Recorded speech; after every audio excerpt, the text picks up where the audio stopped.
What's up everyone, how are you all? Today we are back with another blazing Naruto story. What if Naruto is a monster hunter ninja? If you enjoy then please like, share and do comments. 15 years ago things had changed for the village of Konoha. It started with the Kyuubi attack where, instead of the Yondaime Hokage doing the sealing, his wife did, thus killing herself. The next and most unlucky thing was not a week later when he would kidnap the Hokage's newborn son. When they were caught, they didn't have the child. They told him they had dropped the child into a river. The last, but not to be forgotten, thing that happened was the destruction of Iwa itself at the hand of the Yondaime Hokage, his sensei Jiraiya, and 5 squads of Anbo. The sky was clear and the air was clean. The birds were singing and the weather was not too hot or too cold. All in all, it was a beautiful day, or at least it would have been if not for the sound of metal screeching against metal and the grunts of force behind them. The noise caused a shadowed figure to turn its head in the direction of the sound and head toward it. Coming out of the tree line, the shadowed figure caught sight of a bank of mist hanging over and surrounding what looked like a large bridge where the sound was coming from. Though the figure could tell this, it dared not walk into the mist as it felt something was not right about the water vapor. It chose to stay where it was and watch what was going on. It wasn't until few minutes later that the mist started to lift and the figure could start to see shapes on the bridge. The first outline that came into view was one of a child, with pink hair. She had a headband with a spiraling leaf that showed her home to be of Konoha. The headband meant she was a ninja, and due to her chakra level the figure could tell that she was an only genin. She wore a red battle dress with what looked to be latex shorts that came to a stop just after the bottom of her dress.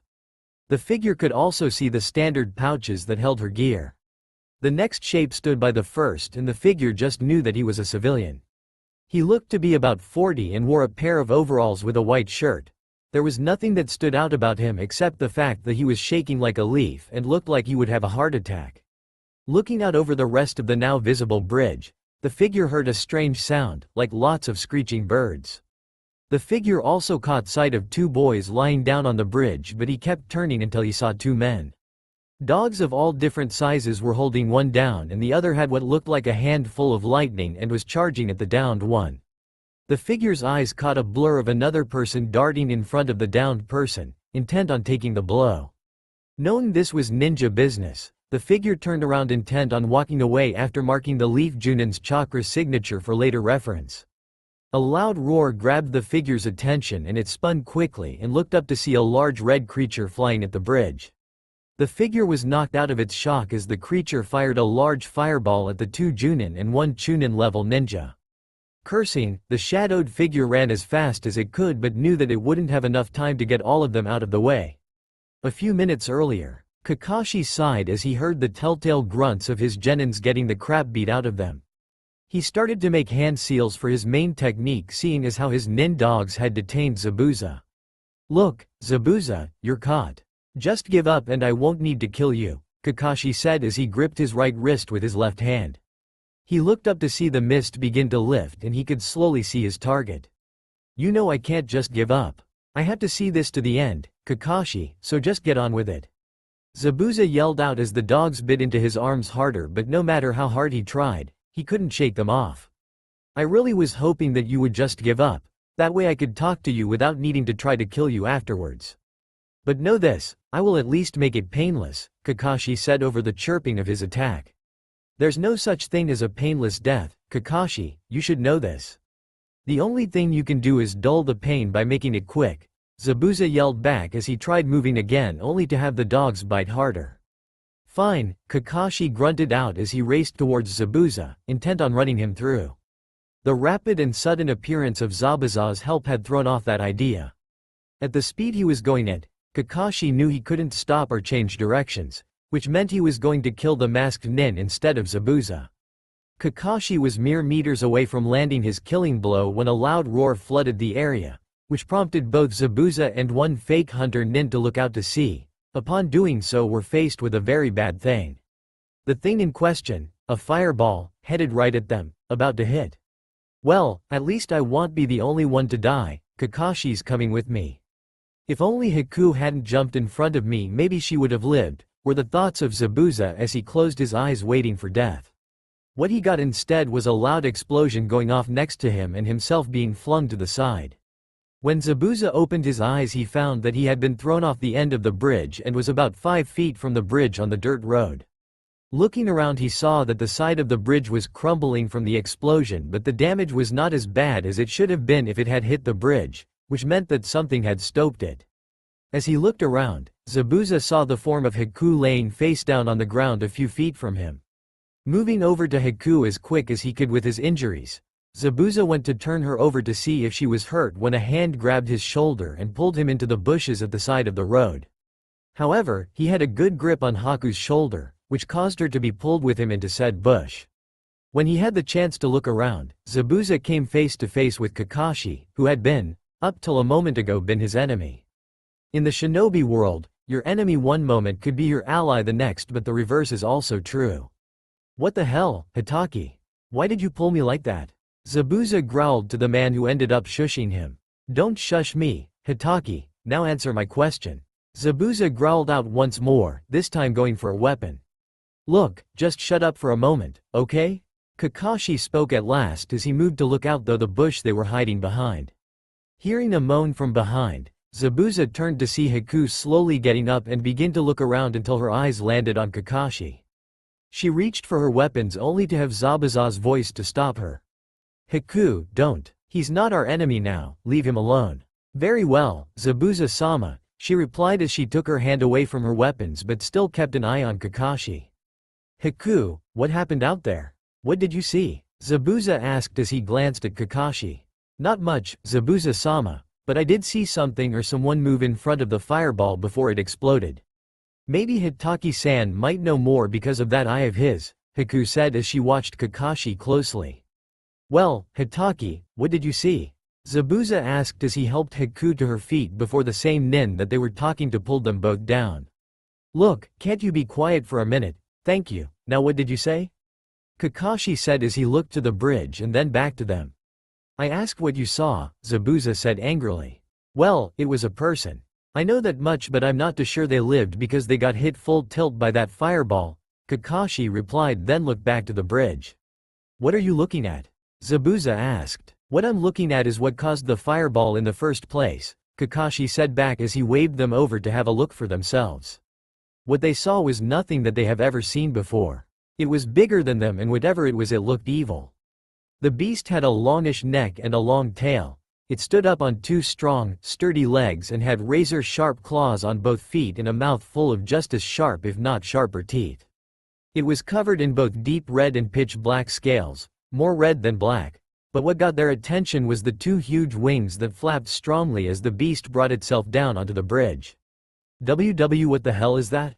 Haku stuttered as she fell back. Don't know, but whatever it isn't friendly as it tried to kill us, remember? Kakashi replied as he kept watching. If only my arms weren't screwed up, I'd have my sword and be out there killing the damn thing. Zabuza growled as he tried to move his arms again but couldn't, so he had to settle with glaring at Kakashi. Shit, Kakashi muttered. What's going on? Zabuza asked as he again tried to move his arms enough to grip a weapon. My students, they're still out there, Kakashi said as he saw the beast walking around but had yet to find them. Kakashi was about to growl back at the pair when Zabuza and Haku pointed behind him and a loud roar was heard. Spinning around, Kakashi came to see the beast was standing over Sasuke and Sai, about to bite the former in half. No! Kakashi yelled out as he tried to run out to save him but was held back by Zabuza before he could move too far. A sicking squelch filled the air and the scent of blood wafted over the bridge. Kakashi was forced to watch as the beast stepped on Sasuke's legs and dug its claws into one, tearing into it and almost ripping the whole thing off. It took his right arm into its mouth and bite, ripping through muscle and bone like wet paper. He had seen Sasuke wake up when the beast stepped on his legs, but lucky for him he had passed out when the monster bit his arm off. As the creature went back for another bite, a large knife came flying out of the bushes and stabbed itself into the main joint of the beast's left wing, causing it to roar out in pain as it tried to reach over and pull it out but couldn't as it was too far in. How in Kami's green earth did you get here, you stupid lizard? Said a voice from the trees where the knife had flown from as a figure slowly came out. Kakashi, Zabuza and Haku watched the figure walk out slowly and looked over what he was wearing. The figure was clearly male. Boots looked strange as the shin had three long thin pieces of what looked like bone. The knee had what looked like a top and bottom jaw, and every time he took a step they looked like they were opening and closing. On part of his thigh he had two metal plates, but on his right leg they were hidden under a roll of red cloth. Around his waist he wore something very strange. It was a belt that looked like a small creature's spine, which had two long pieces of cloth that went down to his ankle and had frayed ends. Also going from front to back with one on each side were two long pieces of red cloth. On his hands he wore a pair of elbow-length gloves that had three long, thin pieces of bone on the forearm and three bits of bone that made three small bone claws. His thumb had another piece of bone, but it covered the whole thumb. In the middle of his upper arm on both sides were what looked like the bottom jaw of a tiger or some other creature of that nature. On his chest he wore a mix of bone and metal to protect his torso. Up by his neck and front of his face were two very large fangs with a row of teeth between them, with one large fangs on each side of his chest. On his right shoulder there were two pieces of that strange cloth sticking out, and around the back of his neck was more of the cloth that made some sort of collar. It was what was on his left shoulder that caught their attention. A giant skull that looked like it was bolted to the armor, and when added with the bottom jaw part on his arm it looked like a beast face, fangs and all. Underneath the row of teeth on his chest was a piece of red cloth with another on the back between his shoulders. He wore a simple cone hat that had a piece of white cloth around the back of his head and a strange mark on the front of his hat that looked like a diamond with a cross through it. Though they couldn't see his face at the moment due to his hat creating a shadow, they could see the sword that he carried. They were shocked to see that it was longer than Zabuza's but not as thick or wide, though that did not make it any less lethal in skilled hands, and with the way this figure held himself one could tell he had the skill. The group of three watched as the figure drew his sword, and they couldn't help but look at the weapon in awe. The surface was spotless with not a speck of dust or any scuff marks that a weapon such as that should have. The edge looked razor sharp and could more than likely cut Zabuza's blade in half, and the guard looked somewhat like a four-leaf clover made out of what looked like silver. The group stopped looking over the figure as the beast reared up and let out a loud roar before charging at the man. He calmly stood there with his sword resting on his right shoulder as the beast came closer. It wasn't until the beast was 2 or 3 steps away from him that the figure moved by stepping to the left while bringing his other hand up to the handle of his sword. He ducked and stepped forward while swinging the weapon into the beast's side as it went past, cleaving a large wound. As the tail came past, the figure swung his sword up and plunged it in and through the large flared-out tail end and into the bridge. Because of the momentum of the creature going forward and the sword pinning its tail down with the figure holding on and pulling back, it caused the beast to fall to the ground with a loud thump and the man to almost let go of his weapon.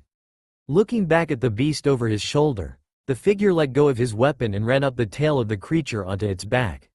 He pulled the knife that was thrown before out of the wing and jumped towards the head of the monster with the knife in his right hand as he plunged it into the throat. Due to gravity and momentum, he slashed open the neck of the beast while going into a roll across the bridge. Getting up, the figure glanced back to the monster, watching as it thrashed around spraying blood everywhere until it stopped moving altogether, marking the beast's death. Deeming it safe, the figure walked over and removed his sword from the bridge and tail, slipping it back into his sheath before looking around. "ZZ Zabuza-sama, did you just see that? He took down that monster like it was nothing," sputtered Haku as she looked at the figure.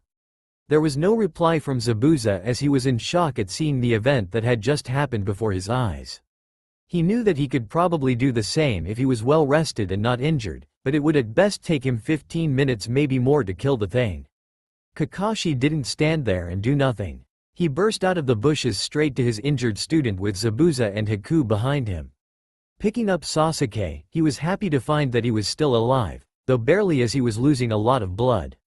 Kakashi turned to run back to Tazuna's house in the hopes of saving his life but was unable to do so. At that very moment, the sound of clapping came over the bridge, causing all the awake members of Team 7, Tazuna, Zabuza, Haku and the armor-clad stranger to turn to the end of the bridge to see a huge mass of thugs with a short puggy guy in front. "Well, look at this, the baby demon couldn't even do a simple job right. Lucky I don't intend to pay you, you nuke nin are too pricey because, did you know, that for the amount of money you were asking for I was able to hire all of these guys?" the short guy in the front said as the others behind him shouted in what they thought was a scary way. Gato, you lying son of a bitch. What do you mean you're not paying me? Zabuza yelled as he walked over to where his sword had landed because of the explosion before. I mean just what I said, I used the money I was going to pay you to hire these guys. Though I did pay good money for the beast and now I'm never going to see profit from it, so you had better have something of value to pay me back, Gato said as he leaned on his cane. Hang on a sec, you said that you paid for the beast? That means that you sent it to kill the people on the bridge. The armored figure said as he looked right at Gato and his hired help with barely held rage. Yeah, what of it? Gato replied bitterly at the thought of his investment that now lay dead on the bridge. Oh, nothing, at least now I know the answer to 2 of my 3 questions. Oh, and one eye, take this and go patch that genin of yours up, the figure said as he picked up Sai and threw him to Kakashi. He watched him catch the boy and took off to Tezuna's home before slowly removing his sword from its sheath. And what are the 2 questions you now have answers for? Gato asked as he took a step back in fright before taking a step forward so as to not look weak to the men behind him. The first was how this Rathalos got here in the first place. The answer, somebody brought it here. The second was who bought and moved said beast. The answer, you. Now the third question I have is what to do with said person, the figure said as he walked towards Gato. Stay back, Gato yelled before running into the crowd of men he brought with him. The ones who bring me the head of the bridge builder, Zabuza, and the guy in armor will never have to work again. Gato yelled for all to hear as the men cheered before running at the group. Zabuza and Haku were trying to think up a way out of this mess when a hushed whisper came over the battle cries of the charging horde. Barely audible, close your eyes now or you may go blind. The only other person on the bridge that was close enough for them to hear was the guy in the armor. The pair of them looked over to him to see him with his sword resting on his right shoulder, his right hand on the grip while his left was pulling a bottle of some sort out of a hidden pocket. He wrenched his arm back to throw it. Remembering his words from before, they closed their eyes and heard an explosion with a bright light that penetrated their eyelids. It wasn't even 3 seconds after the light that the screams were heard. The flash bomb was so bright that their eyes hurt even when they were closed. Due to the screams, the pair opened their eyes to see an awe-inspiring sight. They saw the complete devastation of the thugs. They were laying all over the bridge, some whole and others in at least 2 pieces and some in more. What caught their attention was that at the end of the bridge, slowly walking towards Gato, who was backing up to the unfinished end of the bridge, was the armor-clad figure dragging his sword behind him, causing a shrill grinding sound. Walking closer, Zabuza and Haku listened in just as the armored figure started to speak. So, Gato, what's it going to be? Death by my sword or are you going to jump? The second option has the best chance of you living, as with the first you will die, he said as he walked closer to the still backing up Gato, as the cornered man glanced back to look over the end of the bridge but couldn't see the water due to the mist that was hanging around the bottom. Gato, looking around, saw no other way to get away with his life, so he did what any self-respecting chicken would do, he jumped. Huh, he really jumped, didn't think he had it in him, spoke Zabuza as he and Haku came up behind the armored figure as he walked up to the end of the bridge and looked over the edge. Hey, girl, spit that out. You don't know where it's been. The figure yelled over the edge, puzzling Zabuza and Haku and causing them to look down. They heard something that sounded like vomiting and saw the mist that should have been down there thinning to reveal the dead body of Gato. Instead of being in one piece, the body was bitten in half and bleeding all over the small amount of stone that made the bridge's foundations. Well, now that that's taken care of, I can be on my way, the armored figure said as he began to walk off. Before he got too far, the sudden appearance of Kakashi, who was splattered with blood, caused him to stop. Can I help you? The figure said, looking at Kakashi while wondering what he wanted. Who are you? Why are you here? And why did you help? Kakashi asked, trying not to sound tired but failing slightly. Yes, I would also like to know that as well. In all my life, I have never seen someone kill a beast that big that quickly and then kill over 200 thugs only to stand there like nothing happened.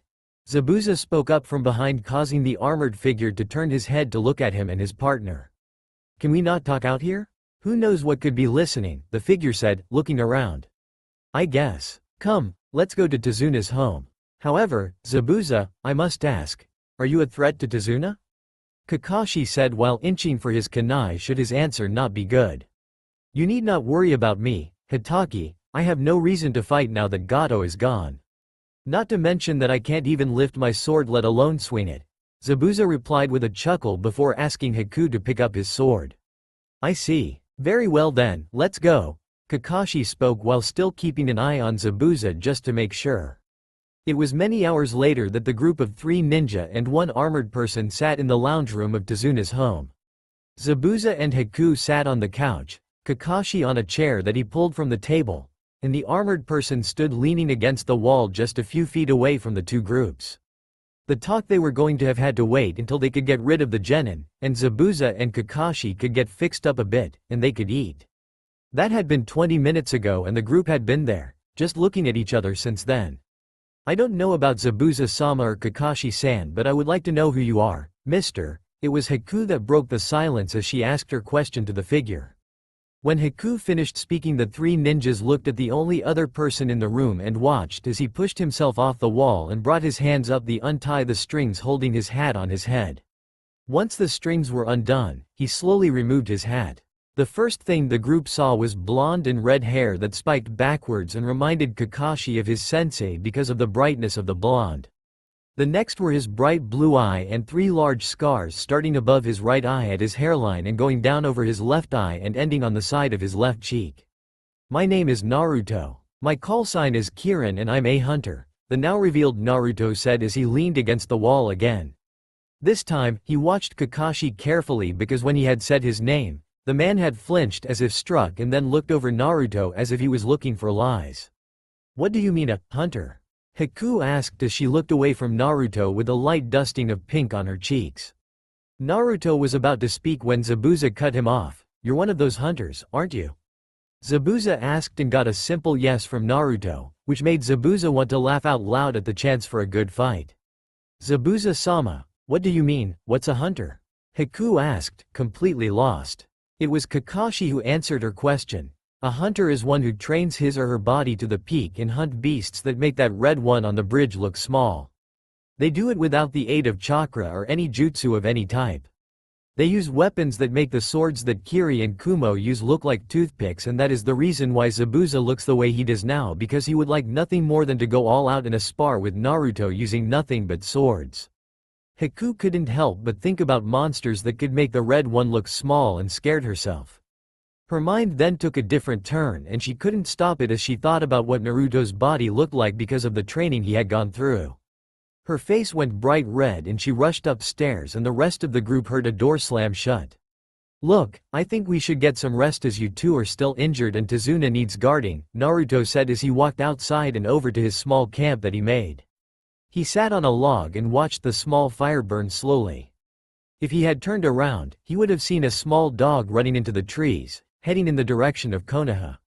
Early the next morning, Tazuna's house was filled with people, all whom were having breakfast. First was Tazuna's daughter Tsunami, then it was her son Inari, followed by Tazuna himself. The next 2 were Haku and Zabuza, the latter being fed by the former as Zabuza was unable to grip the chopsticks. After them was Kakashi and his only mobile genin Sakura as Sai was still in bed, unable to move due to Haku's senbon, and Sasuke, whom was being given drugs to keep him asleep as it would make moving him that much easier.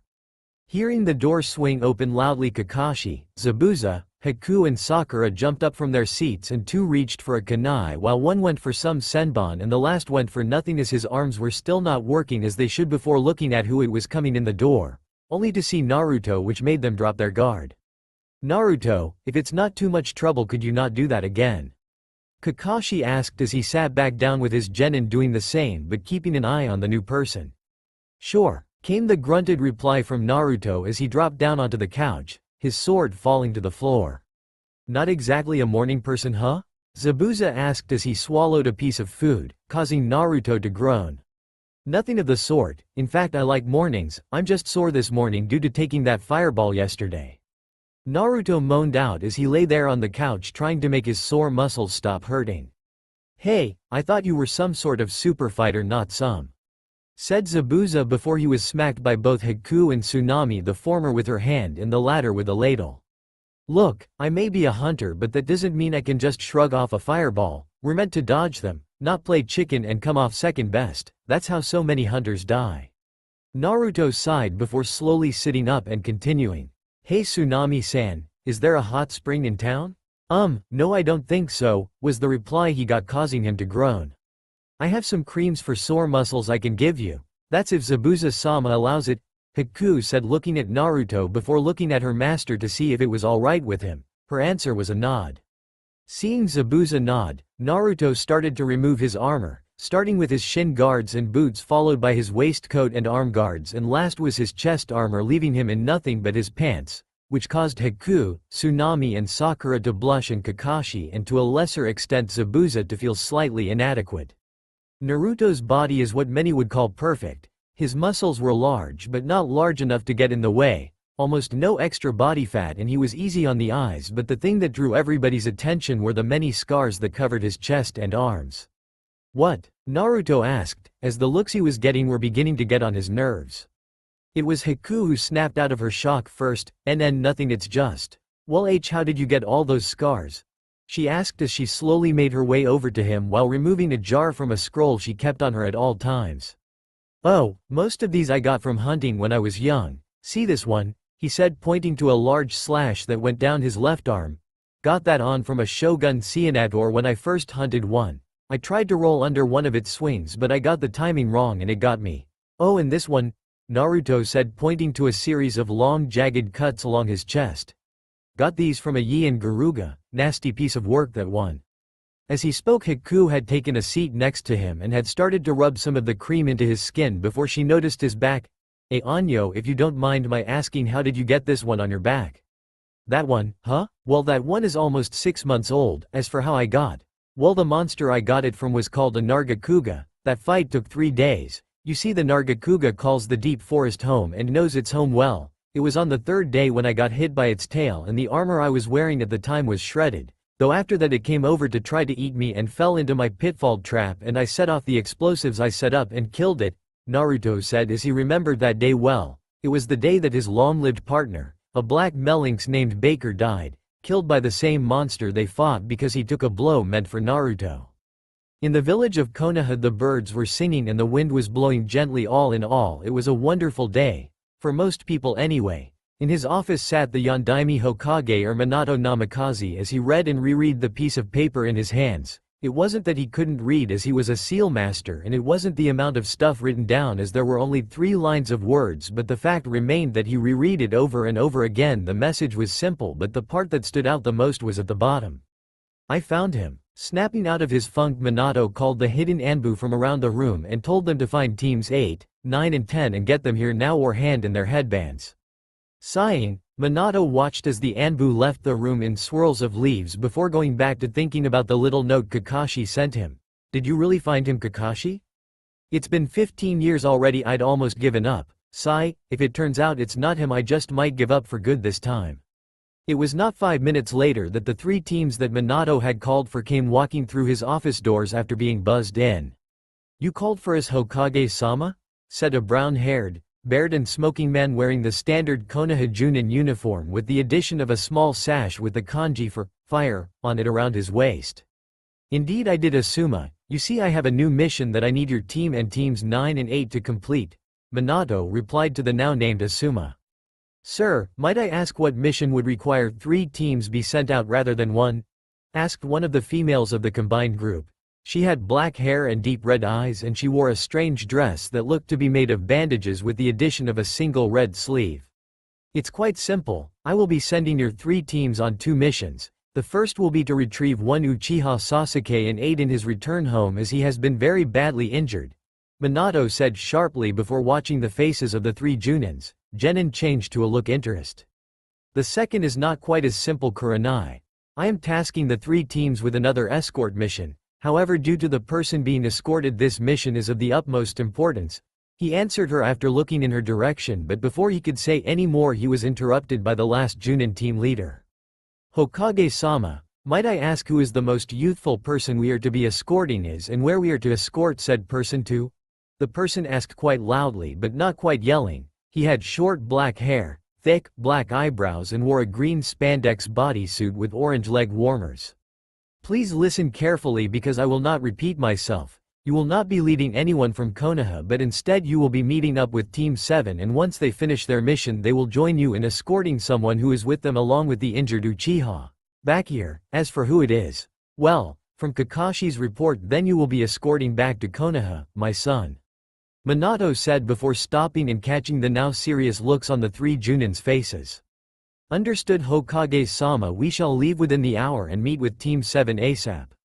Shouted the man in green spandex before he turned to his team. Get ready for a week-long mission. And prep for high combat, meet at main gate in half an hour. If you're late then you're going back to the academy. He barked to his team, who was stunned to see their sensei acting differently from normal. Guy, please just take your team and go get ready. Asuma, Kurenai, take your teams and get ready, meet with Team 9 at the main gate in half an hour, Minato said as he ushered them out. After he had ushered the 12 people out of his office, Minato slumped into his chair before swiveling it around to look over the village that he led. For some reason looking over the village helped him think clearly, and it was at this point that he began to think that if it truly was his son, what would he say? Anbu, get me Chunin Naruko Uzumaki Namikaze here now. Minato yelled to no one, yet he knew they had heard him and gone to do what they were told, leaving Minato to think. It had been 2 days since the incident at the bridge and Naruto was once again outside training. Though he was wearing his armor, he was not carrying around his sword and large knife, as they sat against a log just within reach. You know, just watching you train is tiring. Came Kakashi's lazy voice from the back door, causing Naruto to stop in mid-swing and look at the man strangely. Maybe if you trained more it would not be so tiring. Naruto replied bluntly as he returned his sword to its holder. That may be true, but I'm not in the monster hunting business, I'm in the shinobi business. Kakashi retorted as he pushed off the doorframe and made his way over to Naruto, whom had taken a seat on a nearby log. You know, I would have thought Zabuza would be out here asking me to spar with him by now, and yet I've seen neither hide nor hair of him. I wonder why? Naruto said as Kakashi sat down. That's quite simple to answer. You see, his companion has yet to let him out of bed, stating that until I say so you're not well, and until you're well you can't go out and play, although I can't be too sure as I couldn't hear very well through the door. Was the answer that Kakashi gave Naruto. So how much longer are we gonna stick around for? I mean, Gato's dead, so it's not like there's much for you to do. Naruto asked as he chomped on a large piece of fish that was hanging over the remains of his fire. Well, Sasuke's not well enough to transport yet and the bridge isn't done, so as soon as those two things have been sorted out then we can move out. Kakashi replied as he watched Naruto munch on his fish. It was still early, so Tsunami was not up yet and there was nothing to eat in the fridge. I see. What about Zabuza and Haku? What's going on with them? Naruto asked again as he drank some water to wash down the fish. Don't know, they're Nukenin, but I guess I asked the Hokage might let them stay in Konoha. Kakashi started to say before many chakra signatures rushing in his and Naruto's direction interrupted him. Upon seeing Kakashi stop talking and stand up, Naruto stood as well and his left hand went for his sword while his right went for his large carving knife before he spoke. What's wrong, Hitaki? Chakra signatures incoming. 8, no 11, wait no 12. Kakashi replied as he pulled a kunai from his kunai pouch. Both men stood in the clearing not 100 feet from their mark's home awaiting the incoming ninja. As the chakra signatures burst from the trees, Kakashi threw his kunai at the largest signature while Naruto threw his knife at the second largest before lunging at the third largest with sword and thrusting position. Moments earlier, Teams 8, 9 and 10 jumped through the trees of Nami no Kuni on their way to meet with Team 7, the 3 Junin leaders up front with the 9 Genin trailing behind. Asuma-sensei, can't we slow down? We've been running for like 3 days.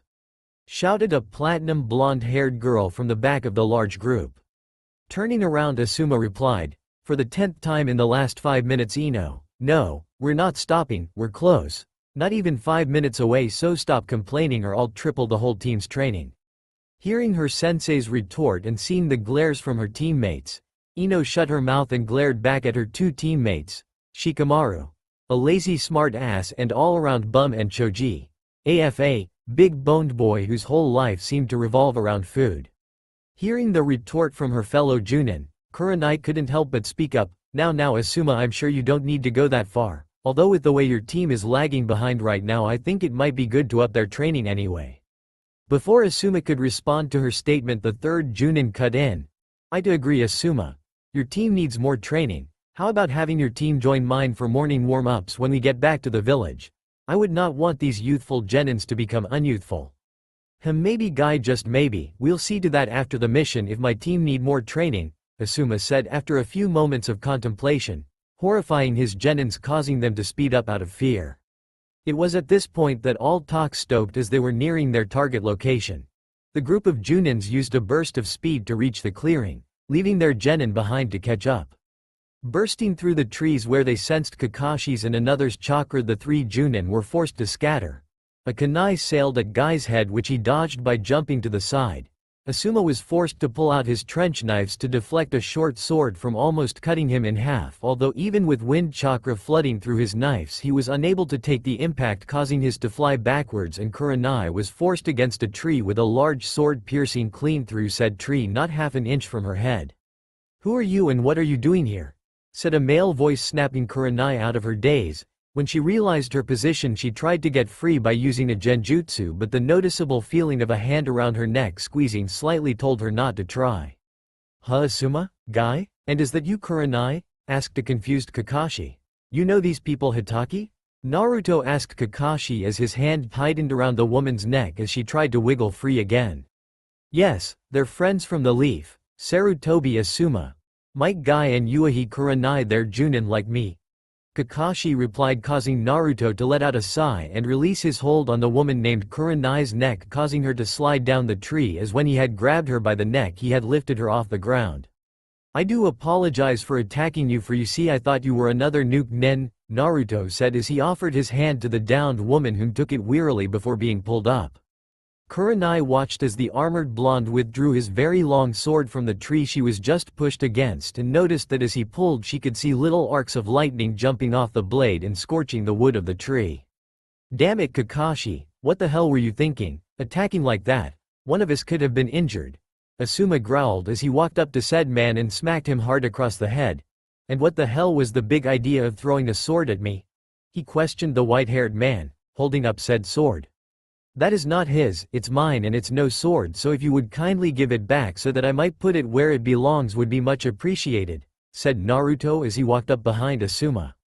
Jumping slightly, Asuma spun around to face Naruto, who he had not sensed walking up behind him, and Kurenai, who followed the blonde. "Who the hell are you?" Asuma asked, not too kindly, as he did not like people sneaking up him.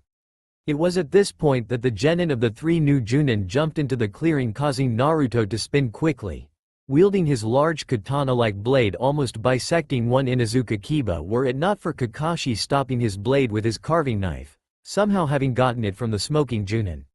"Naruto, stop, it's safe, they're friendly," Kakashi barked as he struggled to hold his own against the sword user. Naruto, noticing his blunder, quickly pulled away. "I'm so very sorry," Naruto said before putting his sword away. "It's okay, Naruto, we all make mistakes once in a while. Just make sure it doesn't happen again," Kakashi said as he handed Naruto his knife back and watched as he slipped it into the holder across the small of his back. "Anyway, Guy, Asuma, Kurenai, what are you doing here?" Kakashi asked his friends as he led them over to Tazuna's house. "We were sent here by Hokage-sama. We're here to help you guard the bridge builder and then escort you and your team back to Konoha," Kurenai said as she looked from Kakashi to Naruto. "I see. Hey Naruto, would you be willing to come to Konoha with us?" Kakashi said, before asking the last part to Naruto. Well, I guess I could. Not like I got anything else to do. So sure, why not?" Naruto replied before walking in the back door of Tazuna's home. "So Kakashi, where are you youthful genin? I've yet to see them?" Guy asked as he looked around looking for said genins. "Well, Sasuke's upstairs in bed. I've kept him sedated. Sakura's up there as well, watching over him, and Sai's in the village with Tsunami, the bridge builder's daughter. So who are your genins? I've heard of them but never seen them before?" Kakashi asked while looking at the 9 genin. "Well, I've got the Ino Shika Chotrio, Yamanaka Ino, Nara Shikamaru and Akamichi Choji," Asuma listed out, pointing to his 3. The first was a blonde-haired girl, the second was a brown-haired boy, and the last was a red-headed boy who looks like he ate the whole team's food rations. "My youthful students are Rock Lee, Tenten and Hyuga Neji," Guy shouted as he pulled his genin over at their name to show to his friend. First was a mini-clone of Guy right down to the smile. Next was the brown-haired girl who was fighting Guy cause she was bugging Naruto to get a better look at his sword. The last was the brown-haired Hyuga who looked like most Hyuga right down to the fact that a pin had more emotion than he did. Guy, leave your poor genin alone. Anyway, Kakashi, mine are the last three: Aburame Shino, Inuzuka Kiba, and the rose between two thorns Hyuga Hinata. She rattled off. The first was like all Aburame, high-necked long coat, brown hair and black glasses. The Inuzuka was what one would think a male Inuzuka would be. Brown hair, never say die attitude, and a smell that could wake the dead. The last though was strange. Some time ago she was the kindest Hyuga he'd ever seen, but after the attempted kidnapping she changed. She became a cold little girl. Her dark blue hair helped her new cold attitude. So Naruto-san, what do you do for a living? Are you a ninja? Kurenai asked, piquing everyone but Kakashi's interest. Oh no, I'm no ninja. That turned both Hyuga and Inuzuka off the blonde male. I'm a hunter, he finished, causing the three new Junins to gasp and the 9 genin to wonder what a hunter is, while the Hyuga and Inuzuka thought no matter what it was below a ninja. What are you doing all the way out here then? Asuma asked as he lit another of his smokes before Kurenai destroyed it. Oh, you know, wondering, going wherever my feet take me. He was cut from his speech by a high-pitched scream. Tsunami. Kakashi and Naruto yelled before jumping up and running in the direction of the noise, the others trailing behind them. Upon arriving at the source of the noise, the group found Sai leaning against a tree clutching a mid-sized wound on his side. Sai, what happened? Where's Tsunami? Kakashi asked frantically, looking over his genin and looking for said woman. Don't know, Kakashi-senpai. Sai wheezed out before coughing slightly. We were coming back to the house when we were attacked. Sai coughed twice more, this time coughing up some blood. Who attacked you? Bandits? Nuke Nen? WHO? Kakashi yelled as he squatted down to look his genin in the face. Kakashi, you don't need to get in his face like that. He's been attacked and hurt. The least you could do is give him some space. Kurenai scolded. Not who, Kakashi-senpai, but what? Sai said as he gripped his wound tighter to stem the bleeding. Then what attacked you? Asuma asked as he looked around the area, noticing kunai and shuriken all over the place with the odd ink puddle here and there. Not sure, my height maybe a little shorter, stood on 2 legs, small forearms, long body. Sai coughed again, this time coughing up more blood. Another, larger, bigger, stronger looking, all dark blue. Sai would have continued had it not been for Naruto pushing Kakashi away and squatted down in front of the injured genin with a small yet thick book in hand. Is this what you saw? Naruto asked, showing Sai 2 pages in the book. Sai's response was a simple nod, causing Naruto to sigh and stand up. Okay, who has first aid skills or medic training? Naruto asked and got a response from the Hyuga girl, the blonde girl and the female Junin. Good, now you 3 take him back to the house and patch him up as good as you can, and then wait until Haku turns up to fix him, Naruto ordered quickly to the 3, Kakashi giving the nod to Kurenai to listen to him. After the 4 had left, Naruto turned to look at the remaining 10 people. Okay, now our job is to hunt the attacker. He was cut off by an outburst from Kiba. And what the hell are we going after anyway, and why the hell should we listen to you anyway? Maybe if you shut your mouth and listen I might be able to tell you. Now what we're after is a beast called a Velocipede. They're small at around 4 feet tall and 7 feet long. They tend to live in forests or jungles. They're blue with a darker blue striped pattern. They have sharp teeth and claws, but be careful, on each foot they have 1 3-inch claw. Naruto said to the group before hearing Kiba snort. So what, we're meant to be afraid of some 4-feet chicken? Kiba said, trying to look good in front of the other genin. Yeah, sure, a 4-feet chicken that tends to lives in family groups of anywhere from 20 upwards, but regardless it's not the Velocipede you should worry about, it's their leader, the Alpha. Naruto cut the young genin off before he could make more of an ass of himself. Why? What's so different about the leader? Guy asked, again becoming the Junin he is listed to be. It's called a Velocidrome. It's bigger, stronger and faster than a Velocipede. Sometimes they can grow to 3 to 5 times bigger. Also you got to worry about the 9-inch curved razor-sharp claw it has on each foot, Naruto informed the group. Now time is of the essence, so Kakashi, can you track them down using Tsunami's scent? Naruto asked. Yes, but what about you, where are you going? Kakashi replied as he looked to the spiky blonde-haired male. I've got to go get something, then I will catch up. Now go before it's too late, Naruto said as he ran through the trees back to Tazuna's house. You heard him, let's move. Kakashi said as he, Asuma and Gaia leapt into the trees with their genin following. Kakashi-sensei, why are you listening to what that Naruto guy tells you to do? Asked Ino as she tried to keep up with the three older men. It's simple Ino, he knows what he's doing and he's hunted these things before, you would be stupid to not follow his advice. Was all Kakashi said before he sped up to find Tsunami faster, as they didn't know if she was still alive or if she was dead and being eaten. Running through the trees, the Junins hoped that Tsunami had not been eaten, as it would not look good on report that the family of the man you were protecting was eaten and you didn't stop it.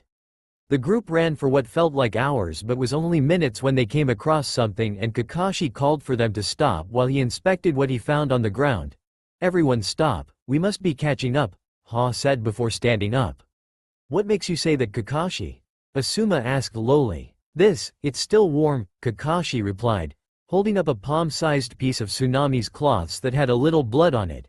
It also tells us we're going in the right direction.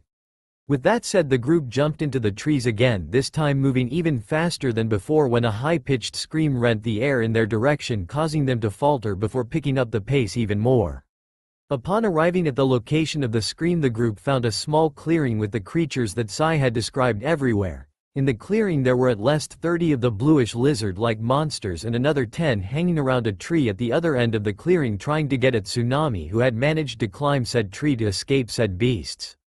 Although Tsunami had not gotten away unharmed as she sported some scratches here and there, but the most notable one was her side, which was bleeding at a slowed rate but was nonetheless bad because if it wasn't looked at soon she could be in trouble. Guy, get in there and grab Tsunami, then take her back to the house and come back, Kakashi ordered before continuing, everyone else, get ready, he finished as he drew a kunai. After hearing what Kakashi said, Guy shot from the tree branch he was on and rocketed across the clearing before coming to a stop above Tsunami. Tsunami-san, hold on tight please and don't let go, he said before he grabbed her and held her in his arms and took off at a slower pace. Watching Guy leave, Kakashi spoke, okay everyone ready, just remember be careful, go. He shouted as he burst from the tree and made his way to the first Velocipede with the others following behind. As the group of ninja began their attack, they quickly learned what worked and what didn't, such as the Hyuga's taijutsu style for some reason wasn't working, nor did the Nara's shadow jutsus, and the young Inuzuka learnt that his claws, while sharp, were not as sharp as he thought as his first strike broke one of said claws. Upon seeing what was going on, Kakashi yelled out, "Don't use your hands, use weapons." Although right after saying that he realized what he did by yelling, he just brought all the attention to himself.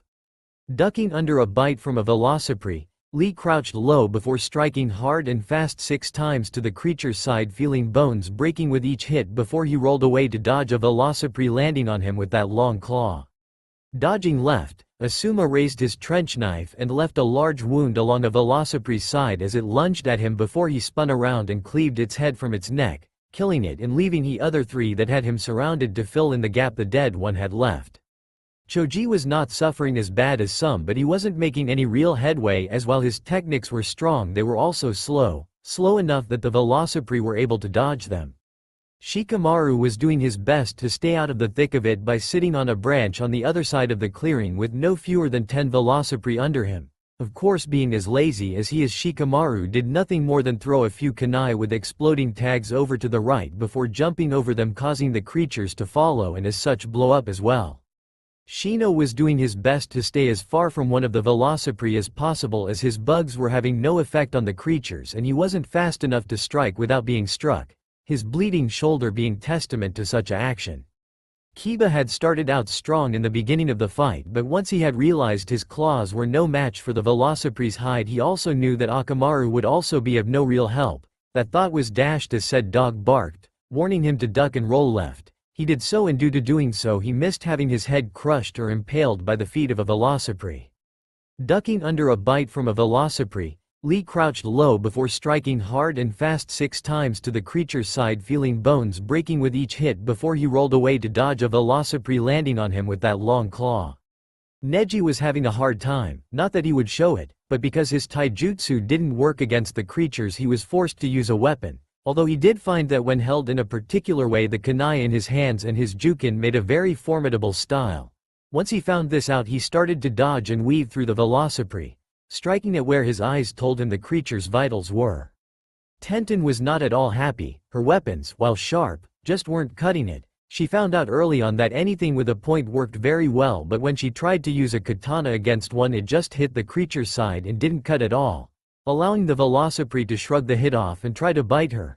Now here she was about to get bitten because she took her eyes off her target. Dynamic entry. Came the sudden yell and a green blur flew into the clearing and impacted the side of the Velocipede that was about to make a meal out of his genin. The force behind the kick was so strong that it sent the Velocipede flying across the emptying clearing and into two other Velocipede, killing all three almost instantly. "Have no fear, for Guy-sensei is here," Guy yelled as he gave a heroic pose, causing all in the clearing to stop and look at him. Even the Velocipede stopped and looked at the strange human.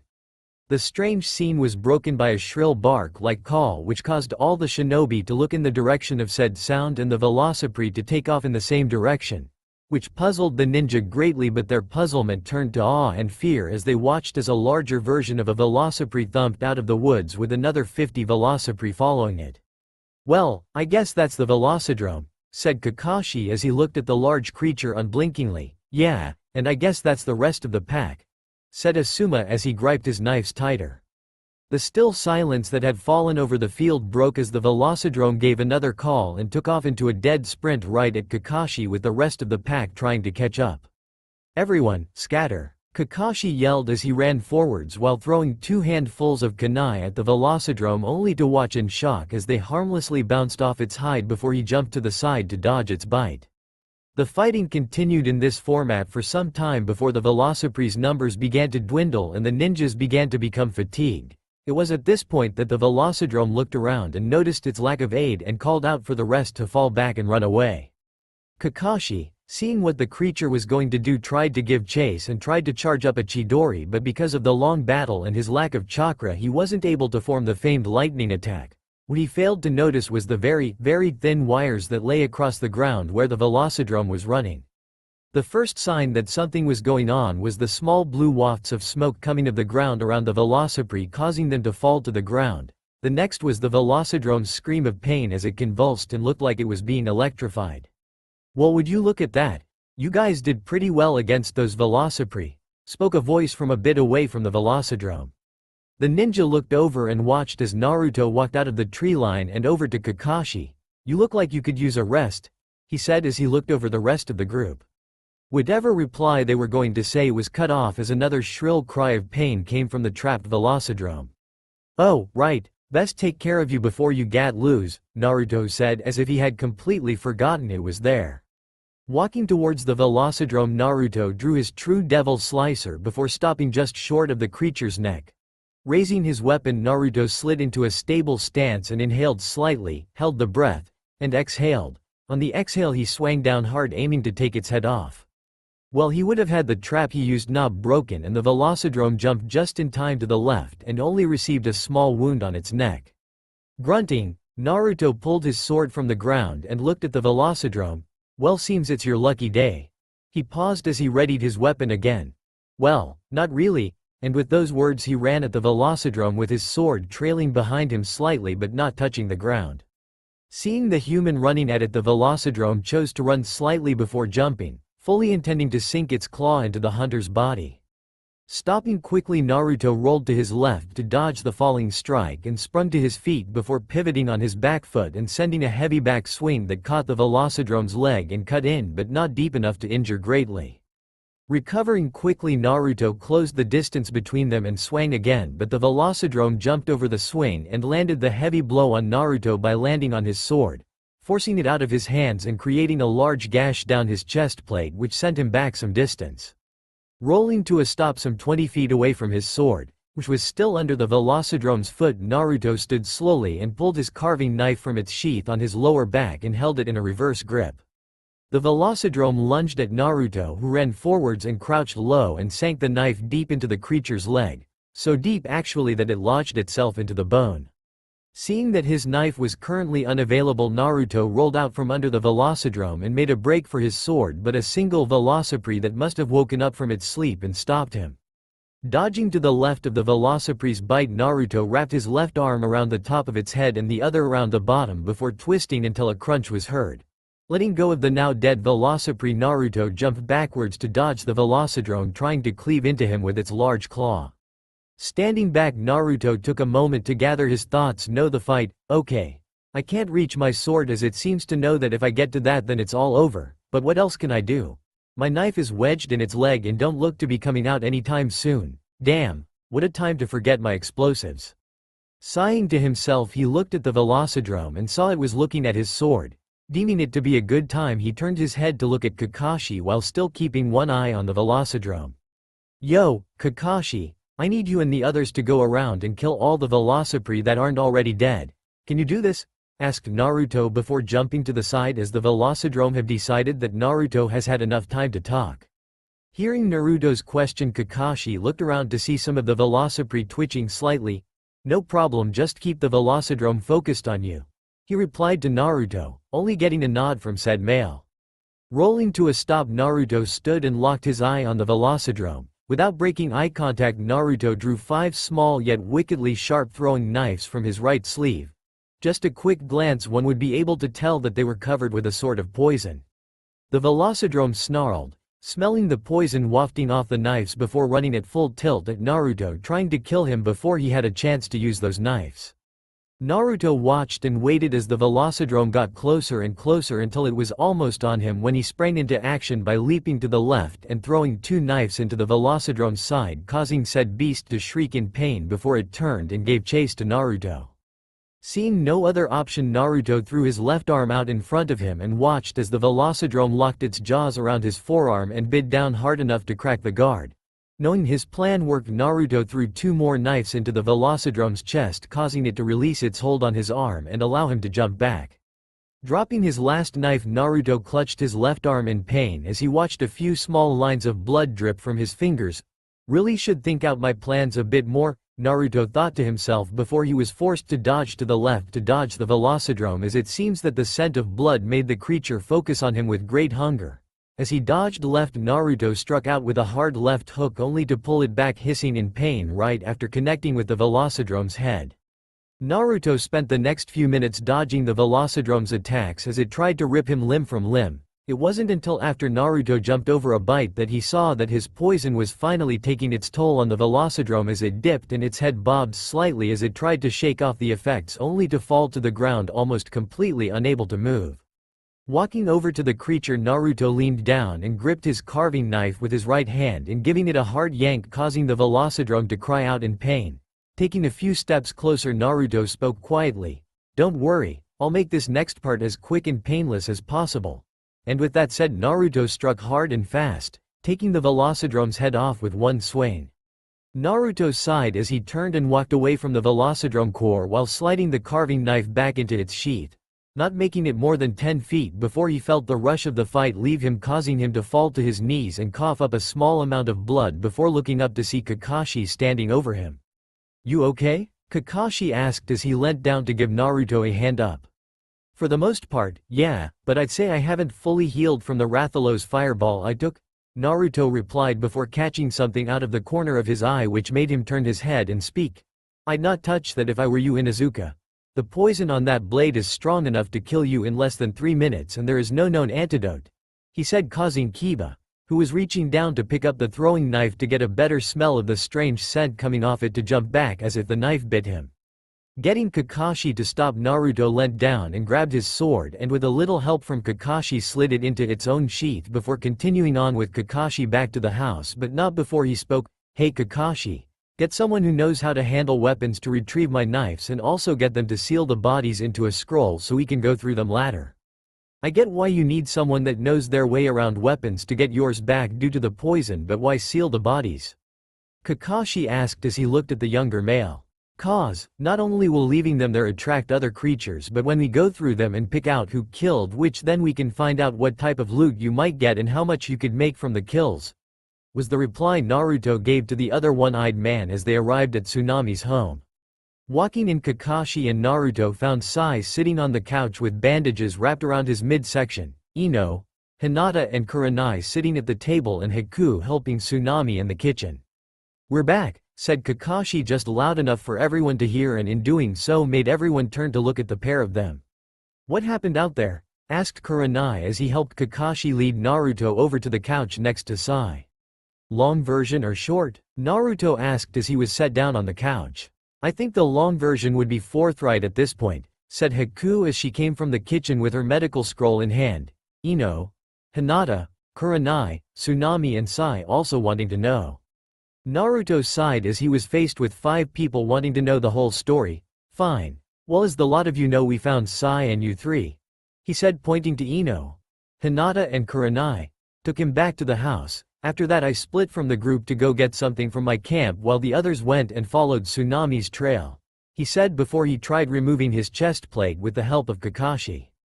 I don't know what happened while I was gone, so you would need to ask Kakashi here, said Naruto before grunting as Kakashi pried off his chest plate to show the chain mail mesh vest he wore under it also had a large gash showing the extra padding which suffered the same fate and showed off part of his scared chest.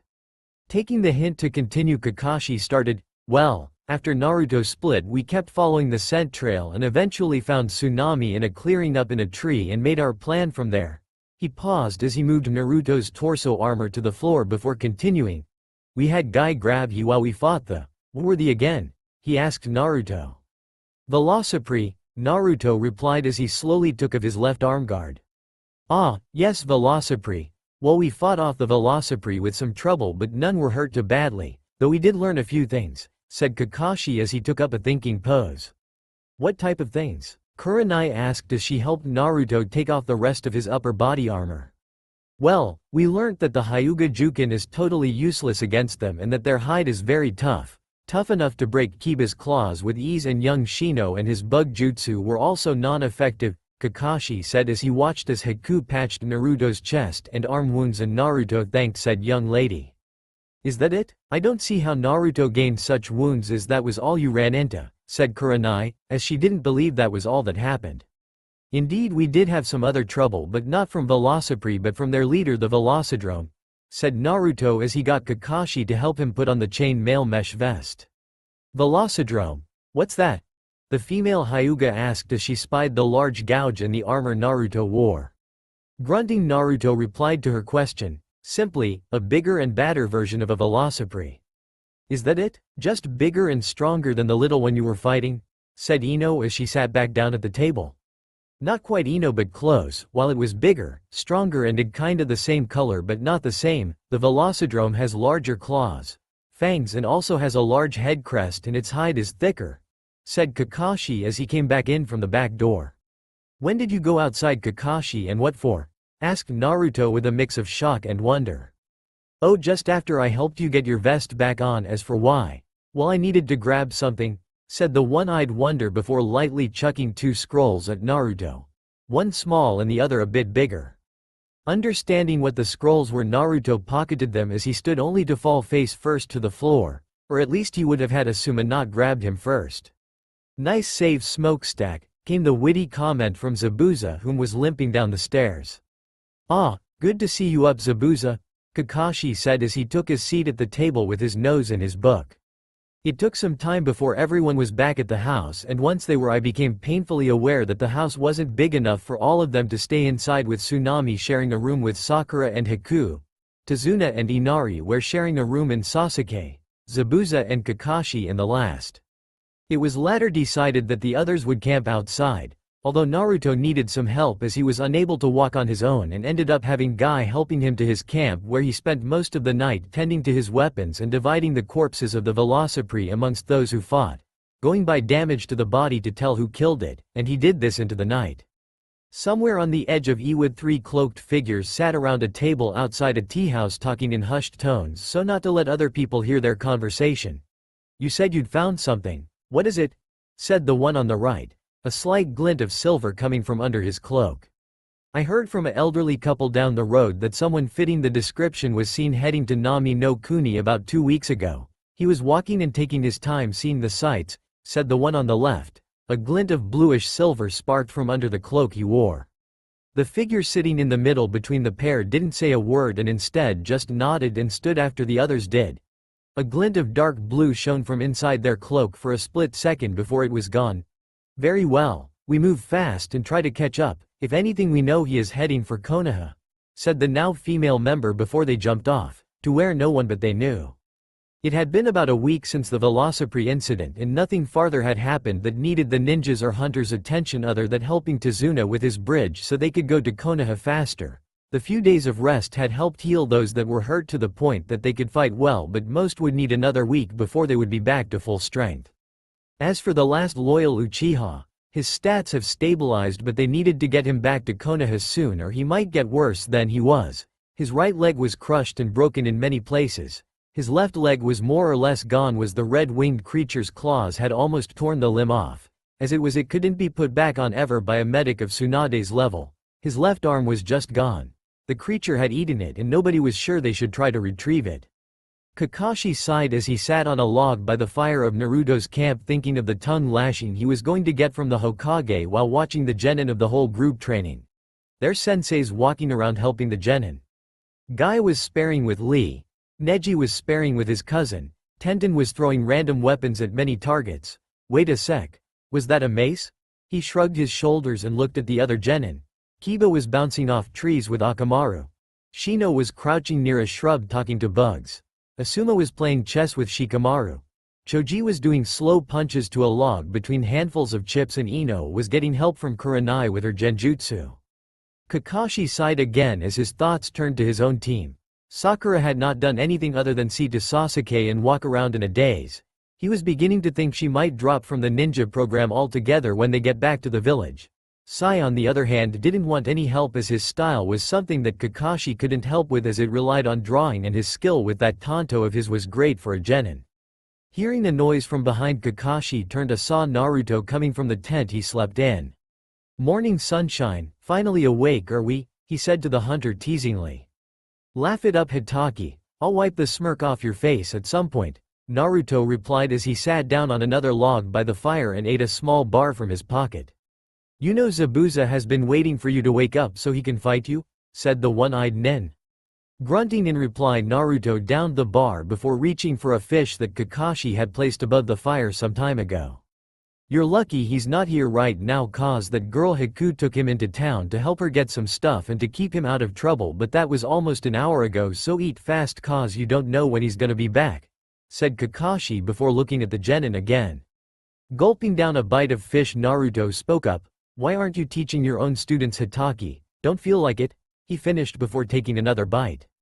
"It's not that I don't want to, but cause I can't. Sasuke is down and out and his ninja life is over. Sakura just doesn't want to do anything unless it revolves around taking care of Sasuke, and Sai I can't help cause his style is something I don't know anything about," replied Kakashi as he handed Naruto another fish. "And, why aren't you helping some of the genin?" Naruto asked as he slowly ate another fish, making the total amount eaten so far 3. "Because, most if not all of the other genin are clan children, meaning their clan forbids them from learning anything other than what their clan teaches," Kakashi replied as he watched Naruto finish eating and grab another piece of wood and place it in the fire. "I'm sure they're not all from clans, right?" Naruto said as he panned his eyes over the genin. "True, the girl on Guy's team isn't, same as the little green look-alike. Sai also isn't from a clan, but all the others are," spoke Kakashi as he picked up Naruto's unbelieving stare. "What the fuck? Were the adults in Konoha getting together and having kids at the same time or something?" Naruto almost shouted as he heard what Kakashi said. "Not quite, but I'm sure you're close," was all Kakashi was going to say on the matter.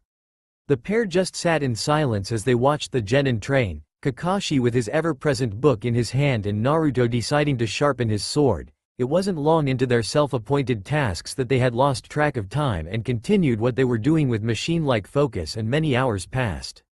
Being broken from one's trance-like focus tends to make one stop what they were doing while in said trance. Kakashi and Naruto were in no way exempt from this action as Guy and Lee snapped their fingers in front of their faces.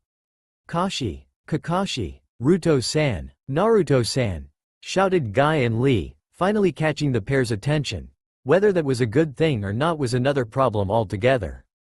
Speaking as one, Kakashi and Naruto spoke after shaking themselves back to awareness and noticing someone was trying to gain their attention. "Did you say something, Guy, Lee-san?" Upon hearing the accursed answer from two people, Guy and Lee started spiraling into one of their well-known youth rants as they commented on how hip and cool both Naruto and Kakashi were. Their words also earned them a glare from the remainder of Team 9, Asuma and Kurenai. Looking at the pair on green string beans and back to each other, Naruto and Kakashi then looked at the other 5 people around them before asking, "Was it something I said? Will you two stop doing that?" Asuma shouted at the pair. "Doing what?" Naruto and Kakashi replied at the same time before looking at one another. "That, talking at the same time and saying the same thing," shouted Asuma again. "Oh, okay," said Kakashi as Naruto went from sharpening his sword to polishing it. Once Asuma was sure they weren't talking at the same time anymore, he turned to the supposed missing Namikaze and spoke, "Naruto-san, I've been meaning to ask. Quote, about my weapons, my sword in particular, am I right?" asked Naruto, finishing Asuma's question for him. "Indeed, how did you know what I was going to ask?" said Asuma as he shifted slightly.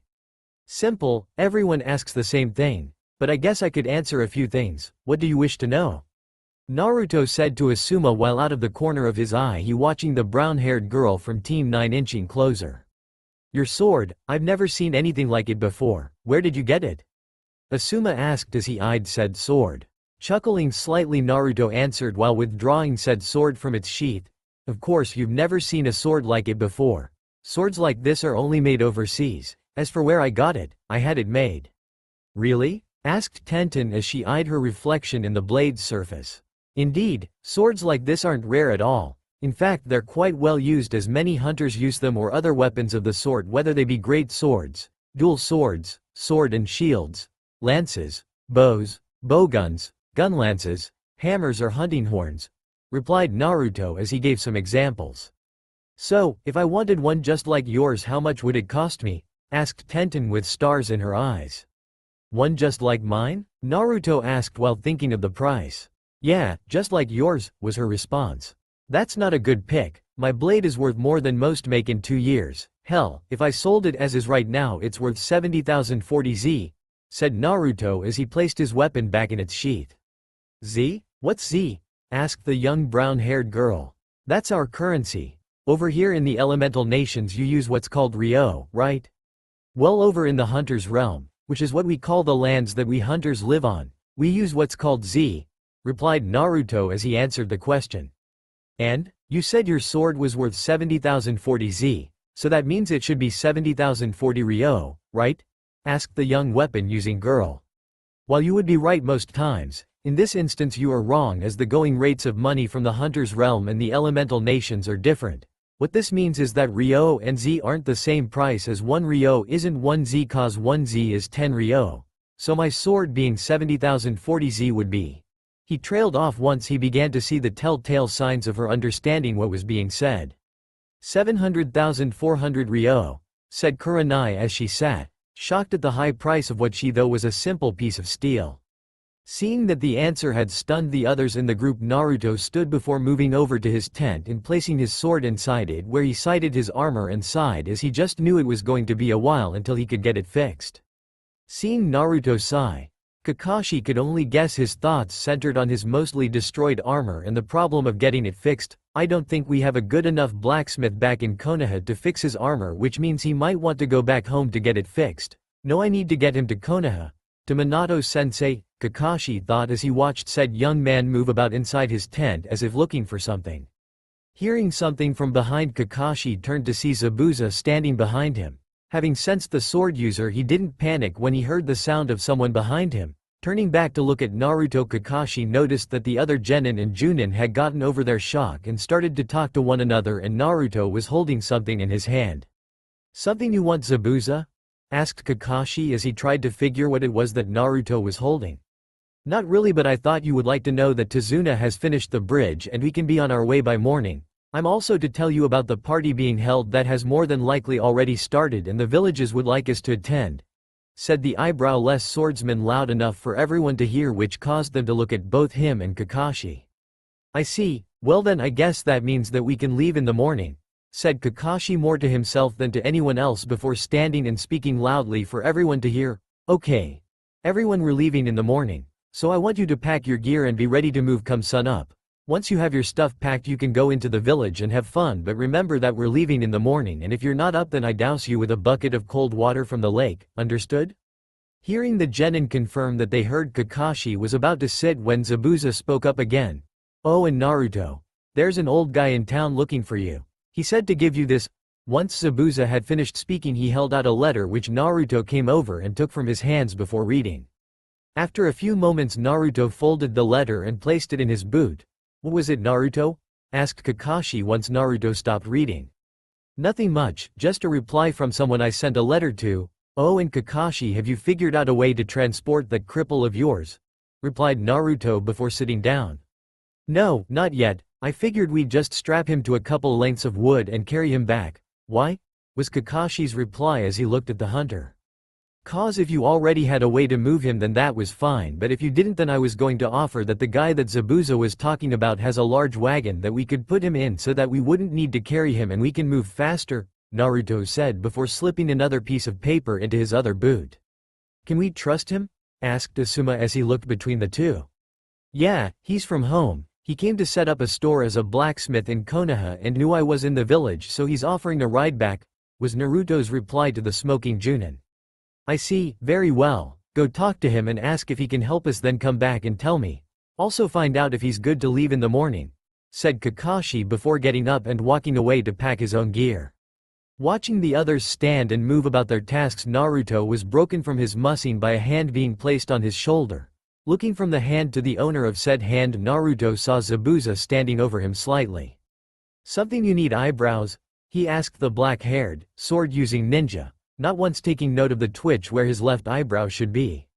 "Not particularly, but seeing as how you're healed, I'm healed and we've got some time to waste, why not have that spar I've been asking for, was Zabuza's reply, which caused Naruto to freeze in his place. "Yeah, about that. Could we maybe put that off until say we get back to Konoha?" replied Naruto shakily. "And why would you want to put off a nice friendly spar with me, asked Zabuza, his tone taking on a clearly fake sweet tone.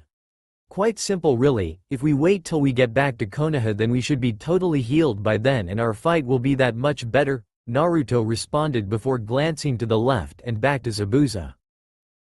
When you put it that way, I suppose that it would be a good idea to hold off till then. I thought for a second there that you didn't want to fight me. Or maybe that someone was telling you not to fight me. With that said, Zabuza turned and walked away from the hunter, leaving said young man to sigh loudly at the potential cannonball he just dodged.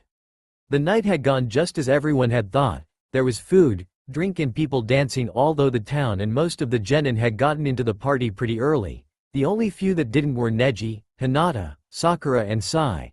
The first two saying it was below their station. Sakura not wanting to leave Sasuke, and Sai said that he doesn't do parties. The Junin of the group knew how to handle themselves with alcohol and as such knew how much they could safely drink without losing the ability to fight of any attacker that might come their way.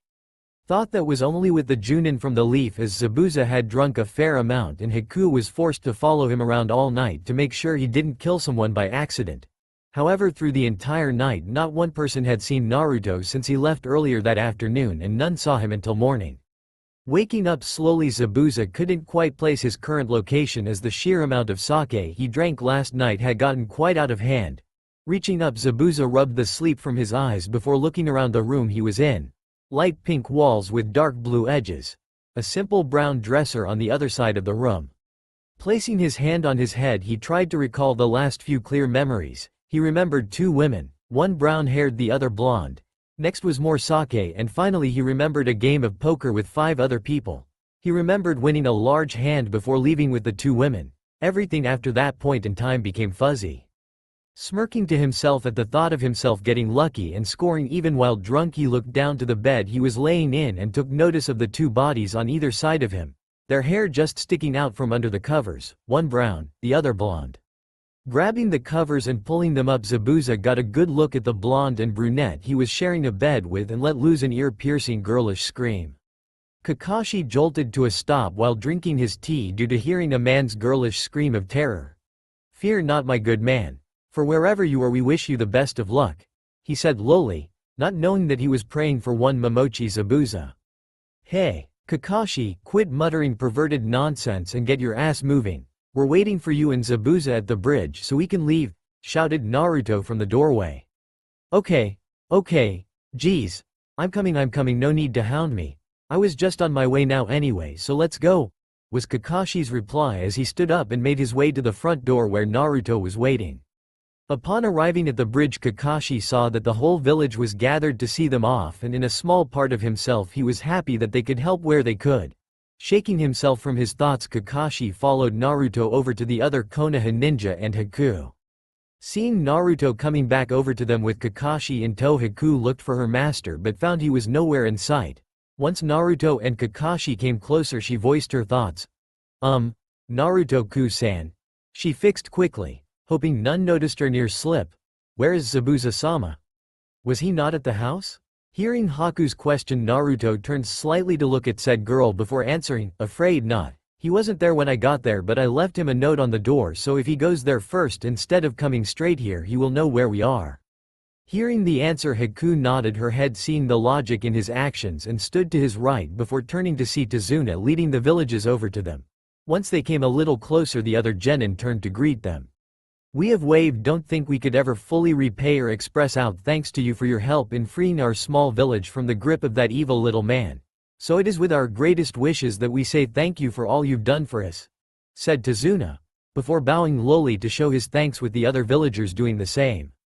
Straightening slowly, Tazuna turned and was given a sliver briefcase, which he then presented to Kakashi while speaking. This is the amount due to the village of Konoha for the C-rank mission that we had asked for, plus extra that will total the amount of a high A-rank mission. The money in this case we received from Gato's home. With that said, Tazuna handed the case to Kakashi just in time for a large brown wagon to come rolling across the bridge and stop next to them, the wagon being pulled by 6 horses. Kakashi looked at the driver of the wagon and saw a male that looked to be in his mid-20s, wearing a pair of simple brown pants with a leather apron hanging off his waist and a short rest on his torso that had no sleeves, stopped at the same point his ribs did and wasn't closed. On his head was a simple brown beret. That, however, was not the strangest thing about him. No, the strangest thing about him were his ears. Instead of sitting flat against the side of his head like a normal person, his jutted straight out from the side of his head and were slightly pointy. Getting over his shock and hiding it rather well, Kakashi looked at the person next to the driver and was shocked again for a second time. There, sitting next to the driver, was a wrinkled, old-looking person who had the same ears as the driver but was barely 2 feet tall and wore some sort of robes that looked to have been tailored to fit only him. Getting out of his shock, Kakashi watched as Naruto walked past him and went to talk to the driver. Jin. Good to see you, it's been a while. Yusei-san, you didn't tell me Jin was with you. Kakashi watched as the elder of the two looked at Naruto while the driver, now named Jin, responded to Naruto's shout-out, Naruto. The old man said he had a surprise. How ya been? Jin asked, leaning off the side of the wagon to shake Naruto's hand, but not with the intention of getting off the wagon. I've been good, Jin, seen heaps since I started wondering. You? Replied Naruto as he shook his friend's hand. Not too bad, you know the drill with me, yeah. I'm either in the forge working on someone's order or I'm at the desk waiting for someone to order something, said Jin as he sat back in his seat on the wagon. Naruto boy, said the old man, catching said male's attention. Yeah, Yusei-san. Wait a sec. If Jin is here, then does that mean the Kama-kun is here too? Said Naruto before he was launched off his feet as the dark brown blur shot from the wagon into Naruto's chest. Walking over to help Naruto up, Kakashi and the other Junin saw a cat-like creature sitting on Naruto's chest, purring as Naruto gave it a scratch behind the ears. The cat-like creature was about a foot tall and looked to be able to walk on 2 feet like people do. It had a green beret on its head and a wristband around its left back leg that had bells on it. Don't worry guys, said Naruto, talking to the Junin. This is Kama-kun, he said while gesturing to the cat-like creature on his chest. Helping Naruto up, Asuma asked Naruto a question. Naruto-san, what is Kama-kun? Is he a cat or something? After he asked the question, he backed up slightly as Kama took a swing at him with his claws out while meowing and hissing. First off, Asuma, you would do well to remember not to call him a cat. Second, no, he's not a cat. Over in the hunting realm we don't have cats. Instead we have what's known as felines and melinxes. While they share many points with cats of the elemental nations, they are quite different, said Naruto as he held Kama back from trying to rip Asuma's face off. I see, sorry, replied Asuma, apologizing to the brown feline. Kama-kun, get back in the wagon. yelled Jin, causing said feline to rush back into the wagon. Watching the feline crawl back into the wagon, Naruto laughed slightly before moving over to the back of the wagon. Kakashi, there's room back here to place Sasuke, so have two of the genin pick him up and bring him here, he said as he pulled the tarp up slightly. Nodding his head, Kakashi had Neji and Lee take Sasuke to where Naruto was and hold him still while Naruto strapped said boy down so he wouldn't bounce around or come loose. Are we ready to go yet, Naruto boy? Asked the elder. Not yet, Yusuke-san, we're waiting for one more person, then again if he doesn't hurry the hell up we're going to leave him here, replied Naruto as he looked for Zabuza again. By the way, Naruto boy, there's something you should know, said the elder, his tone saying that this matter was of some importance. What is it? Asked Naruto as he looked at the elder with a small amount of worry. I've heard some interesting things lately and the most interesting one is that they are looking for you, said the elder, looking Naruto dead in the eye. They? Naruto said out loud, trying to think who the elder was talking about before his eyes widened and he trailed off. Indeed, Naruto boy, they're here in the elemental nations looking for you, the elder added for a little extra point. Kakashi was about to ask what they were talking about when a cloud of dust in the distance grabbed his attention, and when he turned to look at it he saw one Momochi Zabuza running in their direction like he was being chased by every ninja in Kiri. Every ninja watched as Zabuza came screeching to a halt right in front of the wagon, panting and sweating like mad, his chest heaving in and out and his sword barely sticking on his back, his cloths all ragged and his hair was a mess. Okay, I'm here now, can we please go, now? Shouted Zabuza as he looked around as if looking for an ambush. Seeing Zabuza's state of being at the moment, Kakashi chose to begin the long walk back to the Leaf Village while trying to get the reasons behind his appearance. After about 2 hours of walking, Kakashi had gotten the point that Zabuza wasn't going to tell him anything, and Zabuza had been told about everything that had happened before he turned up, and had agreed with Kakashi's thoughts that either someone or some people were after Naruto, and as such they chose to confront him about it. After another 3 hours of walking, the very large group was taking a break at the side of the road, and it was now that Kakashi and Zabuza ganged up on Naruto with Asuma, Kurenai and the genin watching. Naruto, Yusuke-san said something before and I feel the need to know about it. If it has the ability to make trouble of us then I need to know about it. Who is looking for you? Asked Kakashi as he looked down at the seated male. Looking up at Kakashi and Zabuza, Naruto sighed before removing a slip of paper from his boot, and Kakashi sat down to get a better look at it with Zabuza sitting on the other side. You want to know, huh? Well, here, take a look for yourself. These are the people after me, said Naruto as he handed Kakashi the photo. Taking the photo from Naruto, Kakashi looked at it and it was taken in the middle of what looked like a village. There was a hot spring to one side and a very large gate on the other side, but that wasn't what grabbed his focus. Seeing Kakashi focus on something in the photo, Asuma and Kurenai stood and came to see what it was he was looking at. In the photo stood 4 people, one of which was Naruto, whom they could tell by the armor and face due to him not wearing a helmet. The other 3 wore something that looked pretty much the same. The one on the left of Naruto, who had his arm across Naruto's shoulder, wore spiky silver armor and had fairly tanned skin. His hair was short and black and he had brown eyes. The second was to Naruto's right and had her arm threaded through Naruto's arm, and she was smiling slightly. She had light blue hair done up in 2 ponytails that went down and reached her lower back with storm gray eyes that held a glint of mischief. The third and final member stood a little away from the only female of the group, so he was standing to Naruto's right. He had long dark blue hair that looked long enough to sit between his shoulder blades with mid-length bangs framing his face. His armor was the same spiky type that the other 2 had and was blue like the girl's was. His eyes were a deep gold, but the most striking feature was the large seal-like markings that covered the left side of his face. Looking from the photo to Naruto, Kurenai spoke. Who are they, Naruto-san?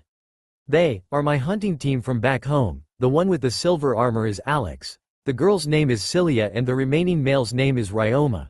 The 4 of us were and still are the best hunting team that has ever been seen in the hunting realm, said Naruto looking at the picture. His eyes glazed over slightly. And why are they after you? Asked Kurenai as she looked at Naruto. Truthfully, I don't know, but I would say that 'cause I just walked away without telling them I was going, pissed them off a fair bit, and they're here to drag me back whether I want to go back or not, replied Naruto as he took the photo back and placed it back into his boot. Now, many things about the village Konoha would be called strange by other ninja villages, such as people in Konoha are very easy to get along with and hold a conversation with. Another would be that most if not all of the villagers in the village wouldn't bat an eyelash if two Leaf Nin appeared suddenly and started fighting in the street, because they knew that the ninja were here to protect them, and if there was a real threat in the village the alarm would be blaring and there would be more than one ninja fighting.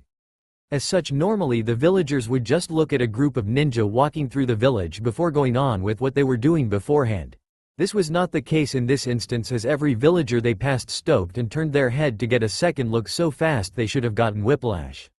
The sight they saw was 4 Leaf Junin, 11 Leaf Genin, 1 Mist Nuke Nin, 1 Mist Hunter Nin, and 1 strange-looking person who wore even stranger armor and carried a sword even bigger than he is. Walking through the village with everyone looking at them was beginning to get on Zabuza's nerves, as he seemed to twitching slightly every so often, which caused Haku to tell him to try and calm down.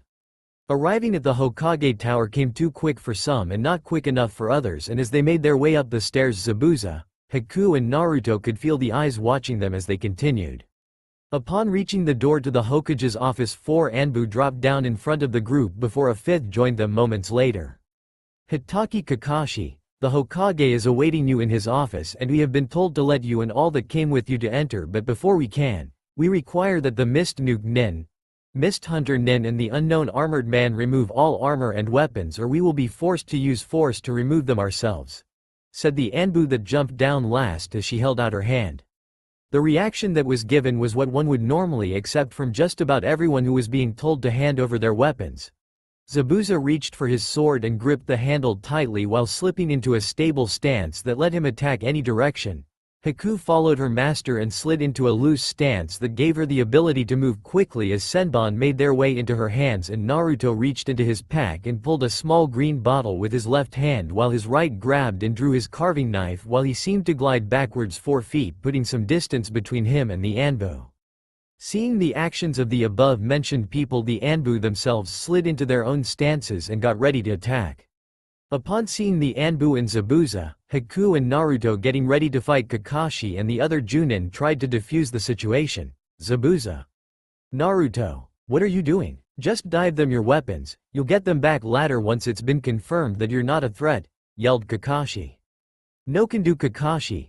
The only way I'm parting with my sword is if I give it to my successor or they pry it from my cold dead fingers," replied Zabuza as he tensed slightly. "I too am sorry, Kakashi, but I cannot and will not remove my armor or weapons until I can be sure that I am in no danger, and even if I did take off my armor and weapons I would not under any conditions give them to someone I don't know and know nothing about," said Naruto as he readied himself for action. Before Kakashi could speak again, the double doors behind the Anbu opened and a tall blonde-haired blue-eyed Hokage stood in the doorway. "What's with the noise out here?" Minato shouted as he looked around before seeing Kakashi and the others. "Kakashi, I expected you to come straight to my office and report, instead I find you outside my office making trouble with the Anbu. Why?" "It's not like that, sensei," replied Kakashi before continuing.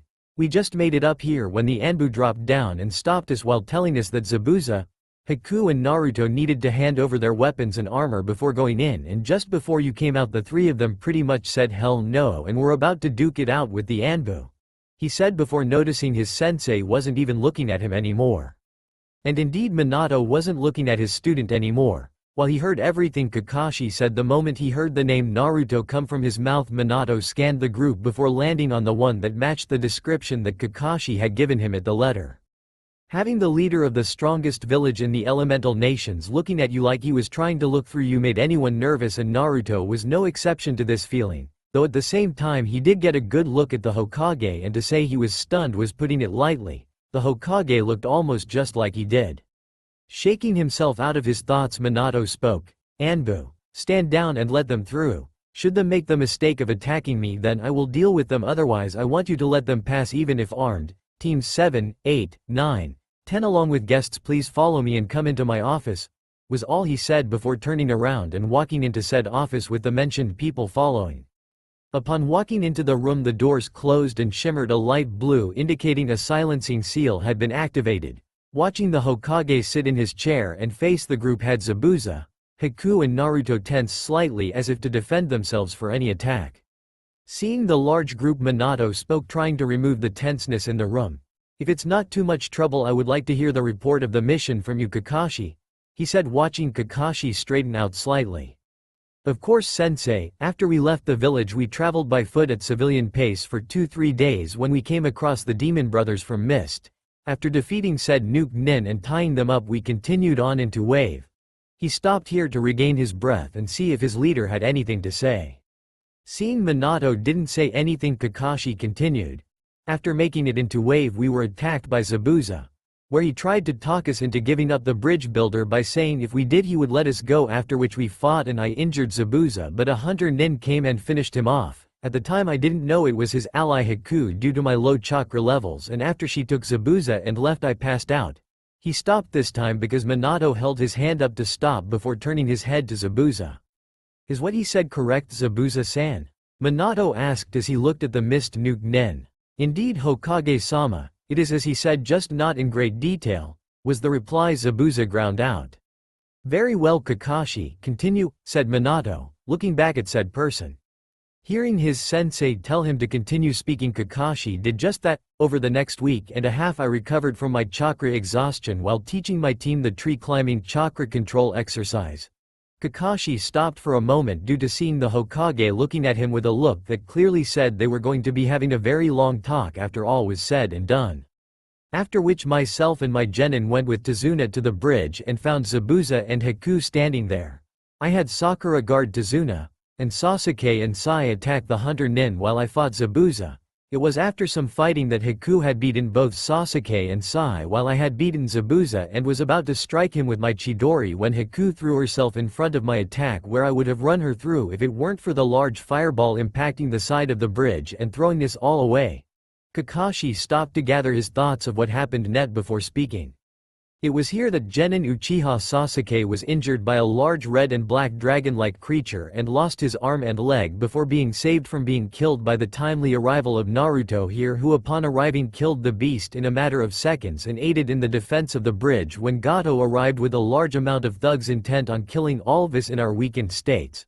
Kakashi stopped when Minato looked at Naruto and Naruto nodded at his look, telling him that the part where he had turned up from was true. Deciding to finish this part of the report, Kakashi continued, after killing the thugs and Gato, Naruto, Zabuza and Haku returned to Tazuna's home with us, and it was here that we learned that Naruto was a hunter from the hunting realms outside the elemental nations, and it was 2 days later that teams 8, 9 and 10 arrived and joined up with us to help with the transport and aid of Sasuke. He stopped here cause that was pretty much his team's mission over, and from there either Asuma, Kurenai or, God forbid, Guy could continue. After Kakashi stopped talking, the 3 left-over Junin took turns in giving their report of their mission from when they arrived to the Velocipede attack and then to them walking into the village, and Minato just sat through the entire report, which lasted the better part of 3 hours before he allowed everyone but Kakashi, Zabuza, Haku and Naruto to leave. Now, while Kakashi may not have said anything, I know for a fact that there were some things left out of the report I was just given, so if it's not a problem I would like to get to them now. First, Zabuza and Haku, seeing as how you're here and didn't leave once you were healed in Wave, I assume you want something, spoke Minato as he spun his chair slightly until he was looking out a window while still being able to look at the group of 4. Seeing the Hokage address them caused Zabuza and Haku to stiffen before the older of the 2 answered. Indeed, Hokage-sama. We ask if you would allow us to become ninja of Konoha. Hearing Zabuza's reply, Minato looked at the black-haired swordsman and thought about the pros and cons of allowing them into his village.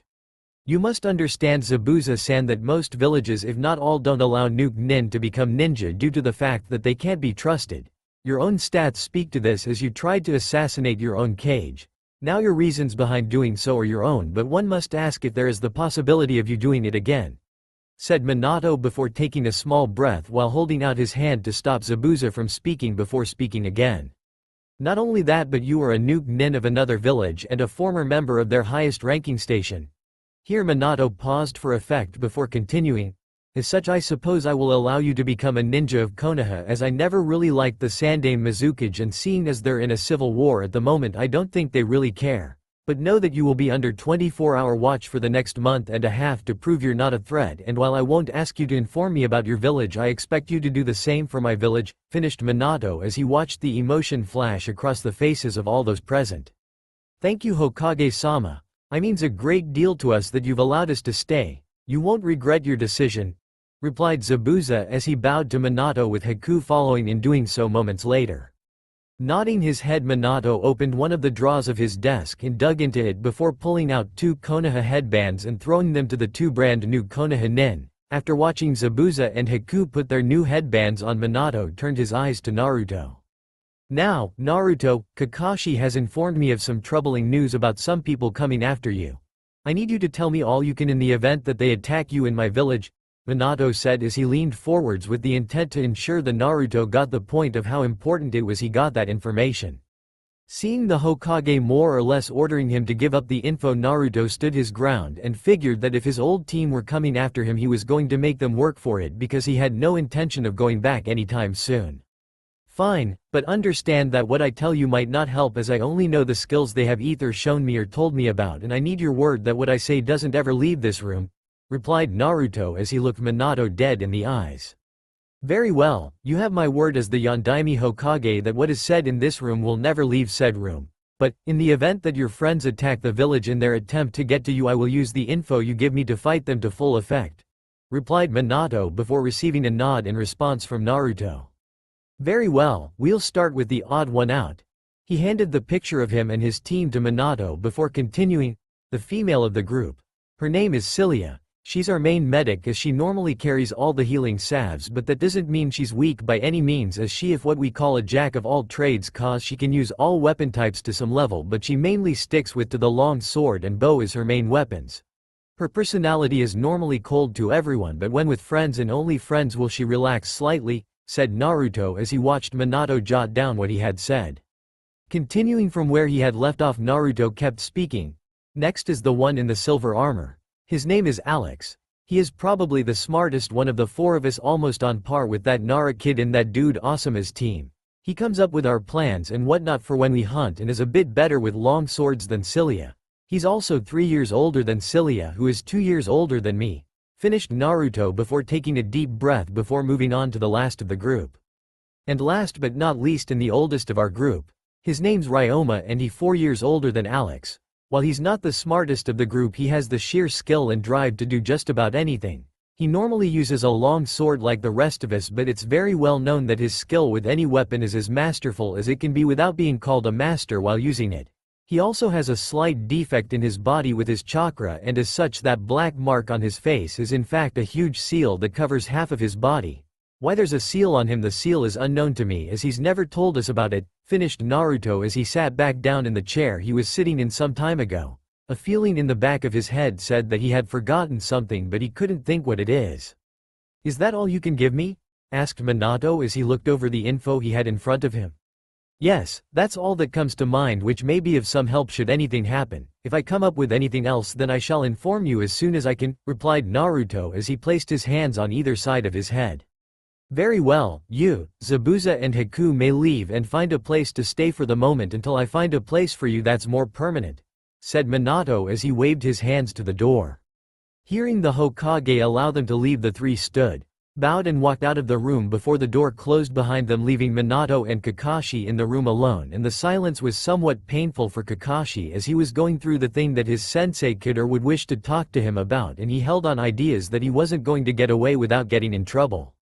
Instead of waiting for his sensei to speak, Kakashi spoke first. "Sensei, if you don't mind me asking, I thought you wanted to talk to Naruto about him being your son, cause if you did, then why did—" Kakashi was cut off from finishing as Minato spoke. "And how, Kakashi, am I meant to start that talk? Oh, and Naruto, I'm your father, and when you were a baby you were stolen for the village, and I've been looking for you all over the place. Come and give your old man a hug. Is that what you were waiting for, Kakashi? Cause if you were, then I think I need to send you to have your head looked at." Seeing his leader's point, Kakashi closed his mouth and didn't speak, but stood and went to leave, only for Minato's voice to stop him. "And just where do you think you're going, Kakashi? We have a lot to talk about."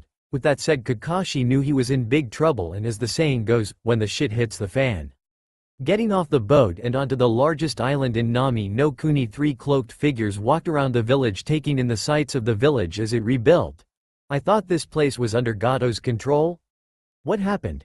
Asked a female's voice that came from the middle figure of the three. I don't know, but it would seem that Gato no longer has control of this place, or someone has killed the fat little shit, replied the figure on the left before stopping and asking a person that passed them the same question that he was asked. Tsunami was always one to help in any way she could, and while she was walking to the market to get more food, she was approached by a person in a cloak that was being followed by two others in cloaks and was asked about the village. Yes, it was up until about 2 weeks ago, that is when a group of Konoha ninjas and a young man killed Gato and freed the village, and they even helped build the bridge. The left about 5 days ago, Tsunami replied to the stranger. Hearing the reply, the cloaked figure turned his head and looked at his friends before turning back to Tsunami and handing her a picture. Was there a man that looked like this? He said, pointing to the picture. His name is Naruto. He was last seen going in this direction, he asked before waiting for a reply. Upon looking at the picture, Tsunami replied with a happy tone, "Oh, him. Yes, he was here, but he left with the Konoha nin back to Konoha when they left, so by this point they should be there by now," she said before looking at them. "What is it you want with him?" she asked lowly. "It's nothing like that, we're friends of his and we're looking for him, that's all," he replied as he looked at her, the tone in his voice clearly speaking his truth. Nodding to herself, Tsunami handed the picture back to the man and said her goodbyes and went on her way. Watching Tsunami leave, the three of them looked at each other before speaking. "It seems that he's gone to Konoha with a group of Konoha nin that were here," said the male cloaked person that had been talking the most. "Indeed, so what shall we do about it? Just being there he's protected, as any attack on him would be called an attack on the village," said the female of the group before turning to the last member of their group. Seeing the other two looking at him, the other male of the group spoke, "It doesn't matter what we do because it will be the same in the end. As such, I want you two to go around the village and gather whatever it is you will need and prep yourselves a battle. I will leave now before you pair do, and you two are to leave at dusk. Understood?" he said as he looked from one to the other. "Yes, sure," replied the pair as they understood what they were told to do. Turning to look at each other, they then turned to walk to the village and do what they were told to, and the last turned and walked to the bridge before stopping and look at the sign that was on the bridge. The Great Naruto Bridge, named after the man who came from nowhere and helped us save our village when most would have turned around and left. It seems that even here Naruto can't help but play the good friend by helping everyone he comes across, he thought before walking across the bridge and breaking into a sprint once he walked off the end of the bridge and disappeared into the tree line. Walking through the village of Wave, the two cloaked individuals scanned the shops for anything they needed before they left. "So, y'all see anything we need?" asked the male of the pair as he looked in a passing shop window, seeing nothing that they needed. "No, keep looking," replied the woman as she paused to look at something in a window before looking in her bag and continue walking. "Come on, don't be like that. It's just the two of us, so let's go and have some fun. What you say, Cilia?" the male asked again, only to stop and look Cilia dead in the eyes. What I say is that should you even touch me in any way, shape or form without my saying so beforehand, I'm going to cut off the hand that touched me before cutting off what makes you a man. That's what I say, and don't speak so loud. We don't want everyone knowing who we are, Alex," replied Cilia as she glared at said male, who cowered slightly. Right. No touching unless you say so," Alex said as he cupped his crotch. "Good, also we're running out of food. We're gonna split up here and meet up again in an hour. You go look for food," Cilia said as she turned around. "And what are you gonna do?" asked Alex as he watched her walk away. "I'm gonna get more info on the ninja that Naruto left with," was her reply as she stopped and turned around before walking away again. Watching his female friend walk away, Alex decided that looking for food could wait a bit. He needed a drink, and with that thought in mind he set off with the intention of finding a bar.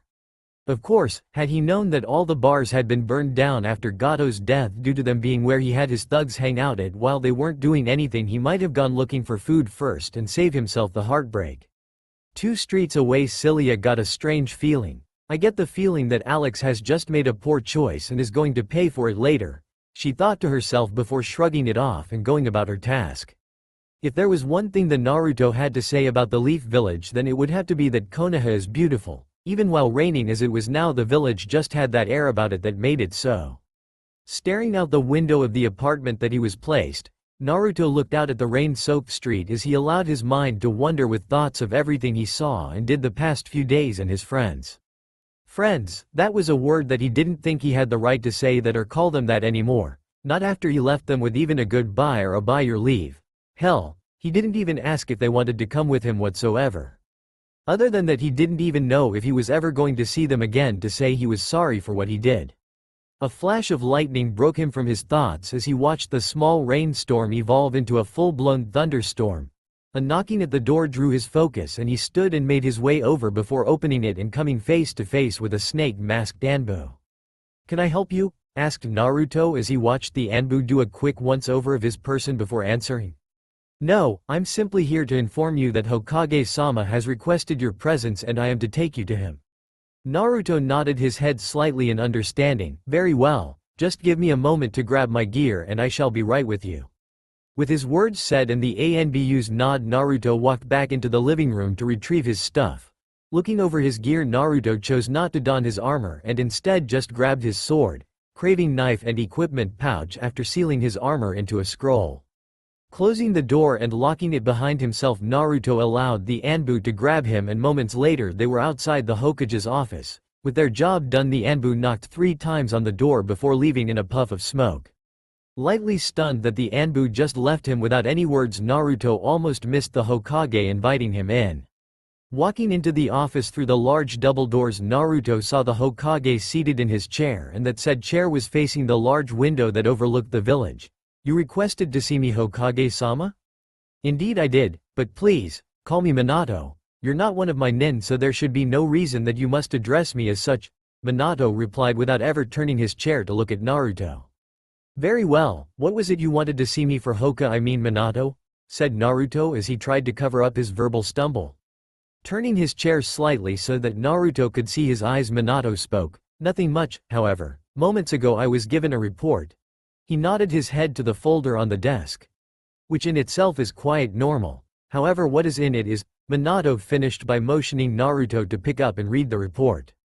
After listening to Minato, Naruto picked up the folder and flipped through it, taking down everything that was written down that wasn't blacked out. After a few minutes he placed the folder down on the desk. "While what I just read holds much information, I failed to see why you needed to see me and I failed to see why you allowed me to read it, as I don't understand most of what I just read," said Naruto after placing the report down. "Understandable, you wouldn't understand what you read without having been raised here, nor have you learned about it. What you just read was a report about the coming and going of people to the village."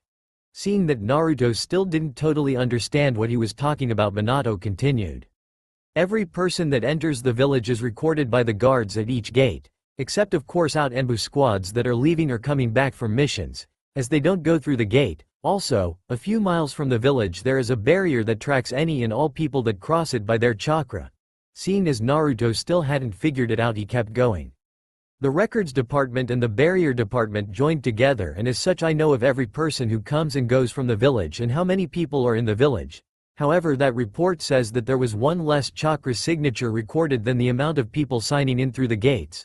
Upon looking into it, the barrier department learnt that very early this morning, around 2, a hole in the barrier came into being and less than 30 seconds later it was gone," finished Minato as he watched Naruto's face slowly morphing into one of understanding. "You think that it was Ryoma, don't you?" asked Naruto as he looked Minato in the eyes.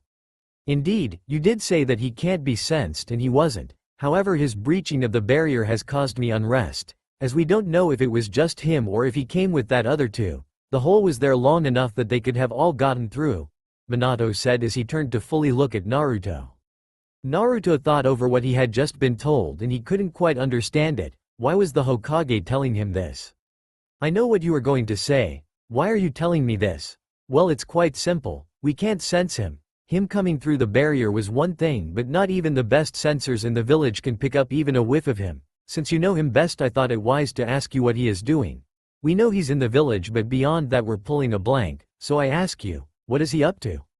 Minato asked, slamming his hands down on the desk in anger over his lack of ability to find one man, or 3 people in his village. Having never seen Minato even look angry since his arrival, Naruto was shocked that he could even get angry. He just didn't seem like the type of person to get angry.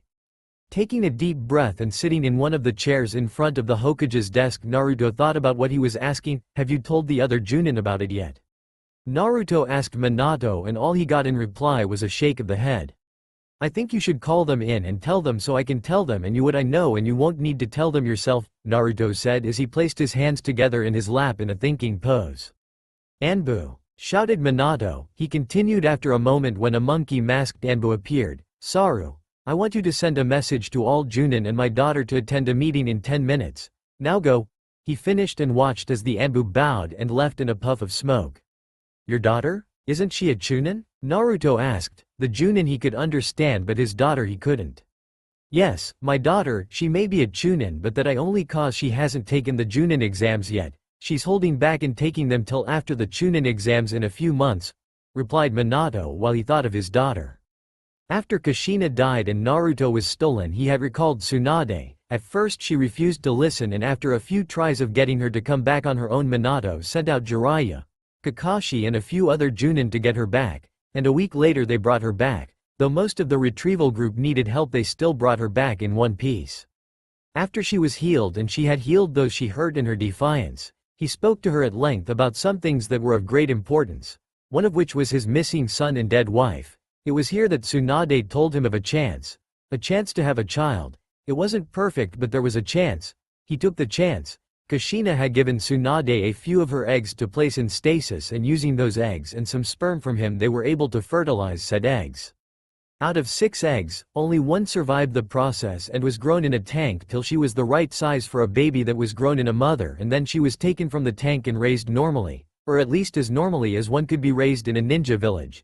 And by the time she was taken from the tank it was 11 months after Naruto was taken. Shaking himself from his thoughts, Minato noticed that he had totally zoned out as every Junin and his daughter were standing in the room. And considering the amount of Junin there were in the village, you would be forgiven if you thought they would be more packed together. Silence please, Minato said, and just like that every Junin that was talking suddenly went silent and bowed to him before standing up. Now not many of you know this, but the man seated in this office is a hunter. Yes, one of those hunters. He aided one of our genin teams when they came under attack by a monster, and as such I had him brought here so I could thank him, he said, giving a small pause so they could all get a good look at Naruto.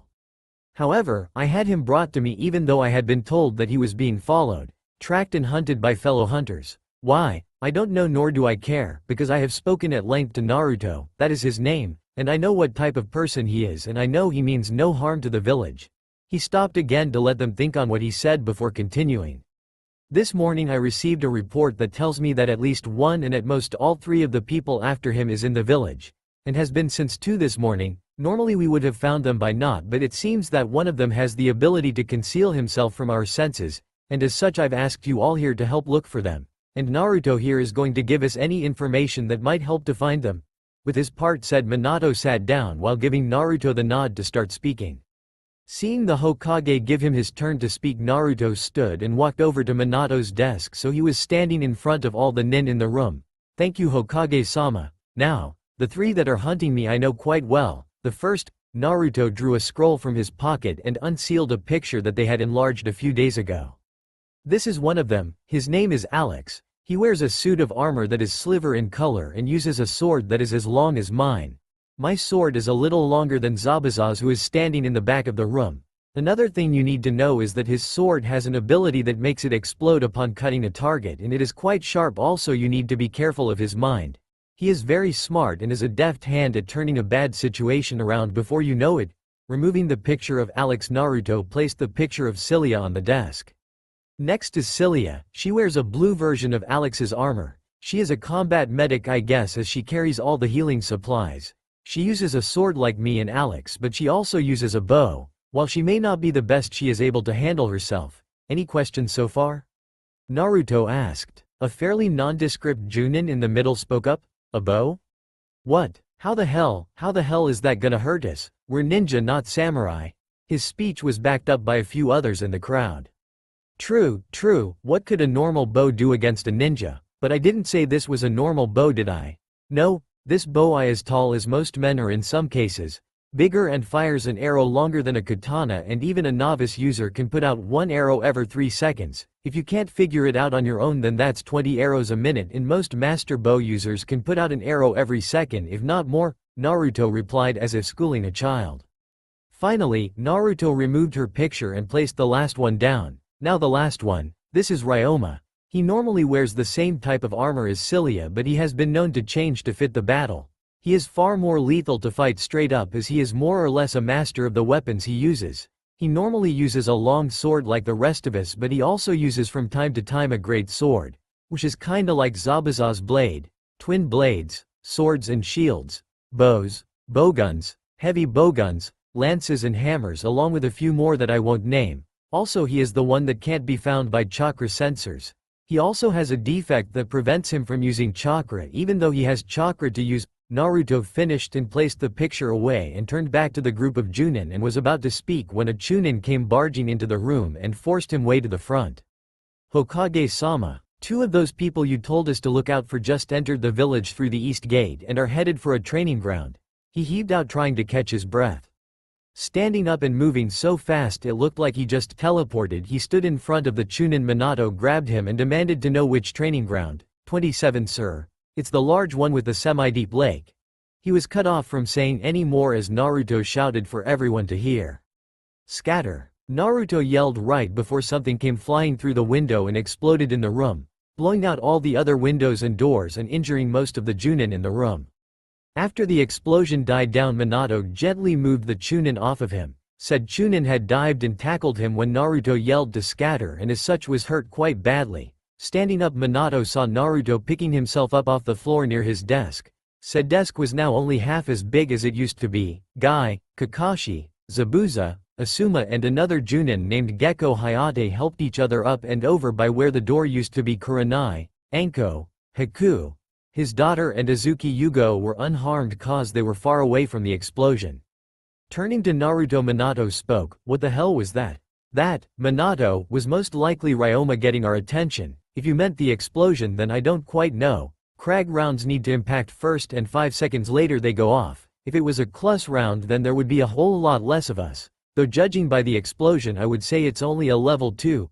Naruto replied as he reached into his pocket to grab his armor scroll to unseal his armor. As Naruto put on his armor, Minato went around checking on the Chunin around what was left of the room. Anbu and Chunin had arrived as soon as the explosion went off and were taking the injured to the hospital, though thankfully none were in need of Tsunade's aid. They would be laid off for a week or 2 at most. It was at this point that Jiraiya and Tsunade appeared. What the fuck is going on in here? Shouted Tsunade as she took in the state of the room she just walked into. People all over the place. Some laying on the floor out cold while others were moaning in pain, and even some that were just dusting themselves off. It wasn't until Jiraiya ran past her to check on Minato that Tsunade snapped out of her thinking and went for person-to-person checking if they needed her help. Minato, what the hell happened here? One moment I'm chatting up a beautiful blonde and the next the tower explodes, shouted Jiraiya as he checked over his once-upon-a-time student, totally disregarding his protests. I'm fine, sensei, but as it stands we have things that need doing. With his bit said to his teacher. Minato turned to the nin in the room. All able-bodied nin are to follow me now. We're going to training ground 27.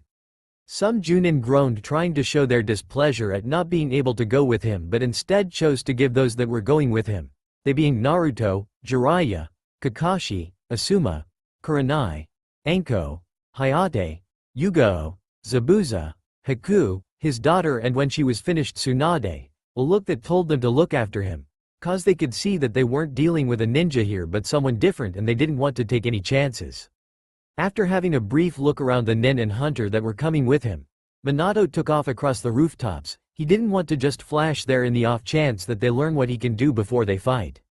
Walking up to the huge gate that made up Konoha's east entryway, Alex and Cilia stood in awe of the huge wall and their first look at the village. I didn't think it was gonna be this big. Looking at Cilia, he continued, y'all think they're compensating for something, or they just figured, hey, we're meant to be a hidden village, so why do we just put a huge ass frickin' wall around the whole village? None will be able to find us now. She just looked at him before looking back at the wall and gate. Who knows what goes through the minds of ninja? she said before starting her walk again towards the gate with Alex flowing just behind her. Hey, I just thought of something, they're not even real ninjas. Seeing Celia's look, he added to what he said, no, really, just think about it, they wear what they want, which includes bright cloths, they shout the name of their attacks, and their home is called a hidden village. Yet people outside the village know where it is, he finished before watching Celia's face come to the same understanding that he had. Guess you're right, Alex beamed in pride at being told he did something good for once by the ice-cold woman that made up his teammate. Seems you're not as dull as you seem. Alex's face faltered at the put down. Also, you just lost me 100Z. She would have said more if it wasn't for the Chunin that came running up behind them yelling at them to halt because they needed to sign in. Due to his place on the ground, Alex couldn't quite see what happened, but one moment the Chunin was running past him up to Celia, and the next said Chunin is taking a dirt nap right next to him with a huge bruise forming on his face. Come Alex, we have things to, people to hurt and places to be, and not quite in that order, barked Celia as she walked on farther. Picking himself up off the ground, Alex leaned down next to the Chunin. Guess it just wasn't your day, buddy. I'd get that checked out when you get a chance, or it's gonna hurt for a while. And with his little bit said, he stood up and walked off following Celia without even checking if the Chunin could hear him. In the distance the Chunin could hear Alex asking Celia where they were headed. He needed to strain hard to hear her reply of Training Ground 27. After hearing this, the memory of a piece of paper shot through his mind that had the picture of the two he just saw. Picking himself up slowly, he made his way to the tower to inform the Hokage of the information he had come across. After walking some distance from where they lived the Chunin, the pair of hunters walked into the training field that was numbered 27. Are you sure that the Chunin we left will tell the Hokage where we're headed? Asked Alex as he stopped beside Celia. The pair of them stood at the edge of the forest looking at the clearing that they crossed to stand where they were. In the distance they could see the Hokage tower. Yes, we gave the Chunin the info of where we're headed and that there are only two of us, and if Ryoma keeps to his own plan then we should know that they're on their way, so we'll have time to prepare, she replied as she kept her eyes on the tower, looking for the sign. Okay, any idea what this sign we're meant to look for? I mean, you'll know it when you see it. Wasn't much of a clue, he asked, only to have her grunt in reply, showing that she also had no idea. The silence only lasted for a few minutes more, which gave them just enough time to scout the field and set everything up when Alex asked Celia if she maybe hit the Chunin a little too hard. Her reply was to look at him before saying that if he couldn't take a weak punch like that then he didn't deserve to be a Chunin. Any chance for further talk was taken from them as a small glittering object flew into the tower before a room near the top of the tower exploded. Looking at each other, they nodded and unbuckled their cloaks and took a last-minute check of their equipment before the ninja arrived, bringing their target to them. After all, why go looking for your prey and run into an area where they might not have the advantage when you can lead your prey to you? Landing in the clearing first, Minato looked around, scouting out the soon-to-be battlefield. It took him a few moments to locate the two shadow-like figures that were the people he was looking for. It was now that the others arrived. Standing just behind him stood Jiraiya, Guy, Kakashi, Asuma, Kurenai, Anko, Hayate, Yugo, Zabuza, Haku, Naruto and Naruto. Keeping his eyes on the two hunters, Minato almost missed Anko speaking. So where are they? Attacking the Hokage and most if not all of his Junin, and they're not even here to take their beating like a fighter. Wimps. She was cut off by Alex and Celia making their move. So, you're finally here, took your time. It's been over 10 minutes since we've entered this village and only now do we get found. Hell, if we hadn't pretty much told the Chunin where we were going then I don't think we'd have been found. Ryoma was right about the ego of the Leaf Village, said Alex as he walked out of the shadows of the trees in front of them. Kakashi was about to speak up in defense of his village but never got the chance as another voice spoke, this time from behind. Indeed, the Chunin chose to deliver the news himself, even with the pain he was in. Most likely trying to score some points to get a reward or something similar. If the info he had was really that important, why then didn't he just shout for another ninja to take the info to the Hokage? With this said, Celia walked out from behind the group of nin. Minato's eyes widened slightly as he turned his head to look at her before looking back at the other shadow only to see it breaking down into dirt and mud. Turning to look at the two of them, Minato coughed before speaking, for the sake of following protocol. You are under arrest. Come quietly and you will not be harmed. Know that you will be questioned on your name, why you're here, and if you are a threat. he finished as he looked at them already knowing the answer. And indeed he did know their answer. "You hear that?" he said to come quietly. "Should we?" said Alex as he flexed his hand. "While it would save time doing so, we cannot. Step aside and allow us to continue our business with him," replied Cilia, pointing to Naruto. "Just as you cannot do as we say, we cannot do as you say, which places us at an impasse," said Kakashi, before placing his hand in his kunai pouch. "I see," said both Alex and Cilia at the same time before reaching up to the neck of their cloaks and pulling. Seeing a photo was one thing, however seeing the same thing up close was quite another. Standing there in his solid silver Rathalos armor with his silver blade made from Rathalos parts, his lively brown eyes slowly lost their warmth and became twin pools of frozen earth. Alex placed his hand upon his blade. Panning their eyes to the other, they saw her, just standing there in her deep blue armor, her blade, made from many different metals in perfect sync with each other. In fact, it was the same as Naruto himself uses. Strands of her blue hair could be seen peeking from under her helm, and her eyes shifted from a light gray to a cold storm gray that would put the storm clouds above them to shame. Cilia placed her hand on her blade. Knowing that what was about to happen, Asuma leapt into the fight head-on by rushing Cilia in the effort to take out who he thought was the weaker of the two. His attack was altogether useless, as even with his wind-enhanced trench knives he just wasn't prepared for the person he was charging at to duck, draw her blade and slam him with the flat side. Everybody heard the sound of multiple ribs breaking as he was sent flying into a tree, or he would have hit the tree if it wasn't for Guy grabbing him and placing him off to the side. "Don't run to engage one-on-one, team up and attack in groups. Guy, Kakashi, Zabuza, Hayate, you take the Alex." Minato was cut off here by Alex. "Hey, no fair, you know our names," he started, but Cilia cut in.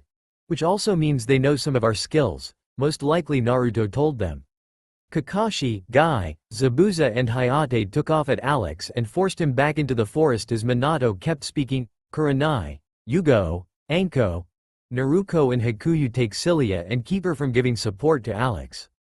With his part said, that listed females leapt into combat with the armored person and forced her in a total other direction to Alex. "Why are we not going to fight?" asked Naruto as he saw his friends, or his old friends, get split up and chased in opposing directions. "Simple, by splitting them up they can't help each other, and as it is it's 4-1, so the chances of either of them winning is very low. And we are not fighting due to them being after you in the first place, so letting you fight would be beside the point. As for myself, Jiraiya, we are planning to engage the third member if he shows himself," said Minato as he turned to Naruto. "I somewhat understand, but you weren't listening at all when I told you what I know. They will regroup and will return to this spot at some point, and when they do you will have wasted time and manpower." With his piece said, Naruto turned to look at the trees around the clearing, knowing that the fight was gonna be big.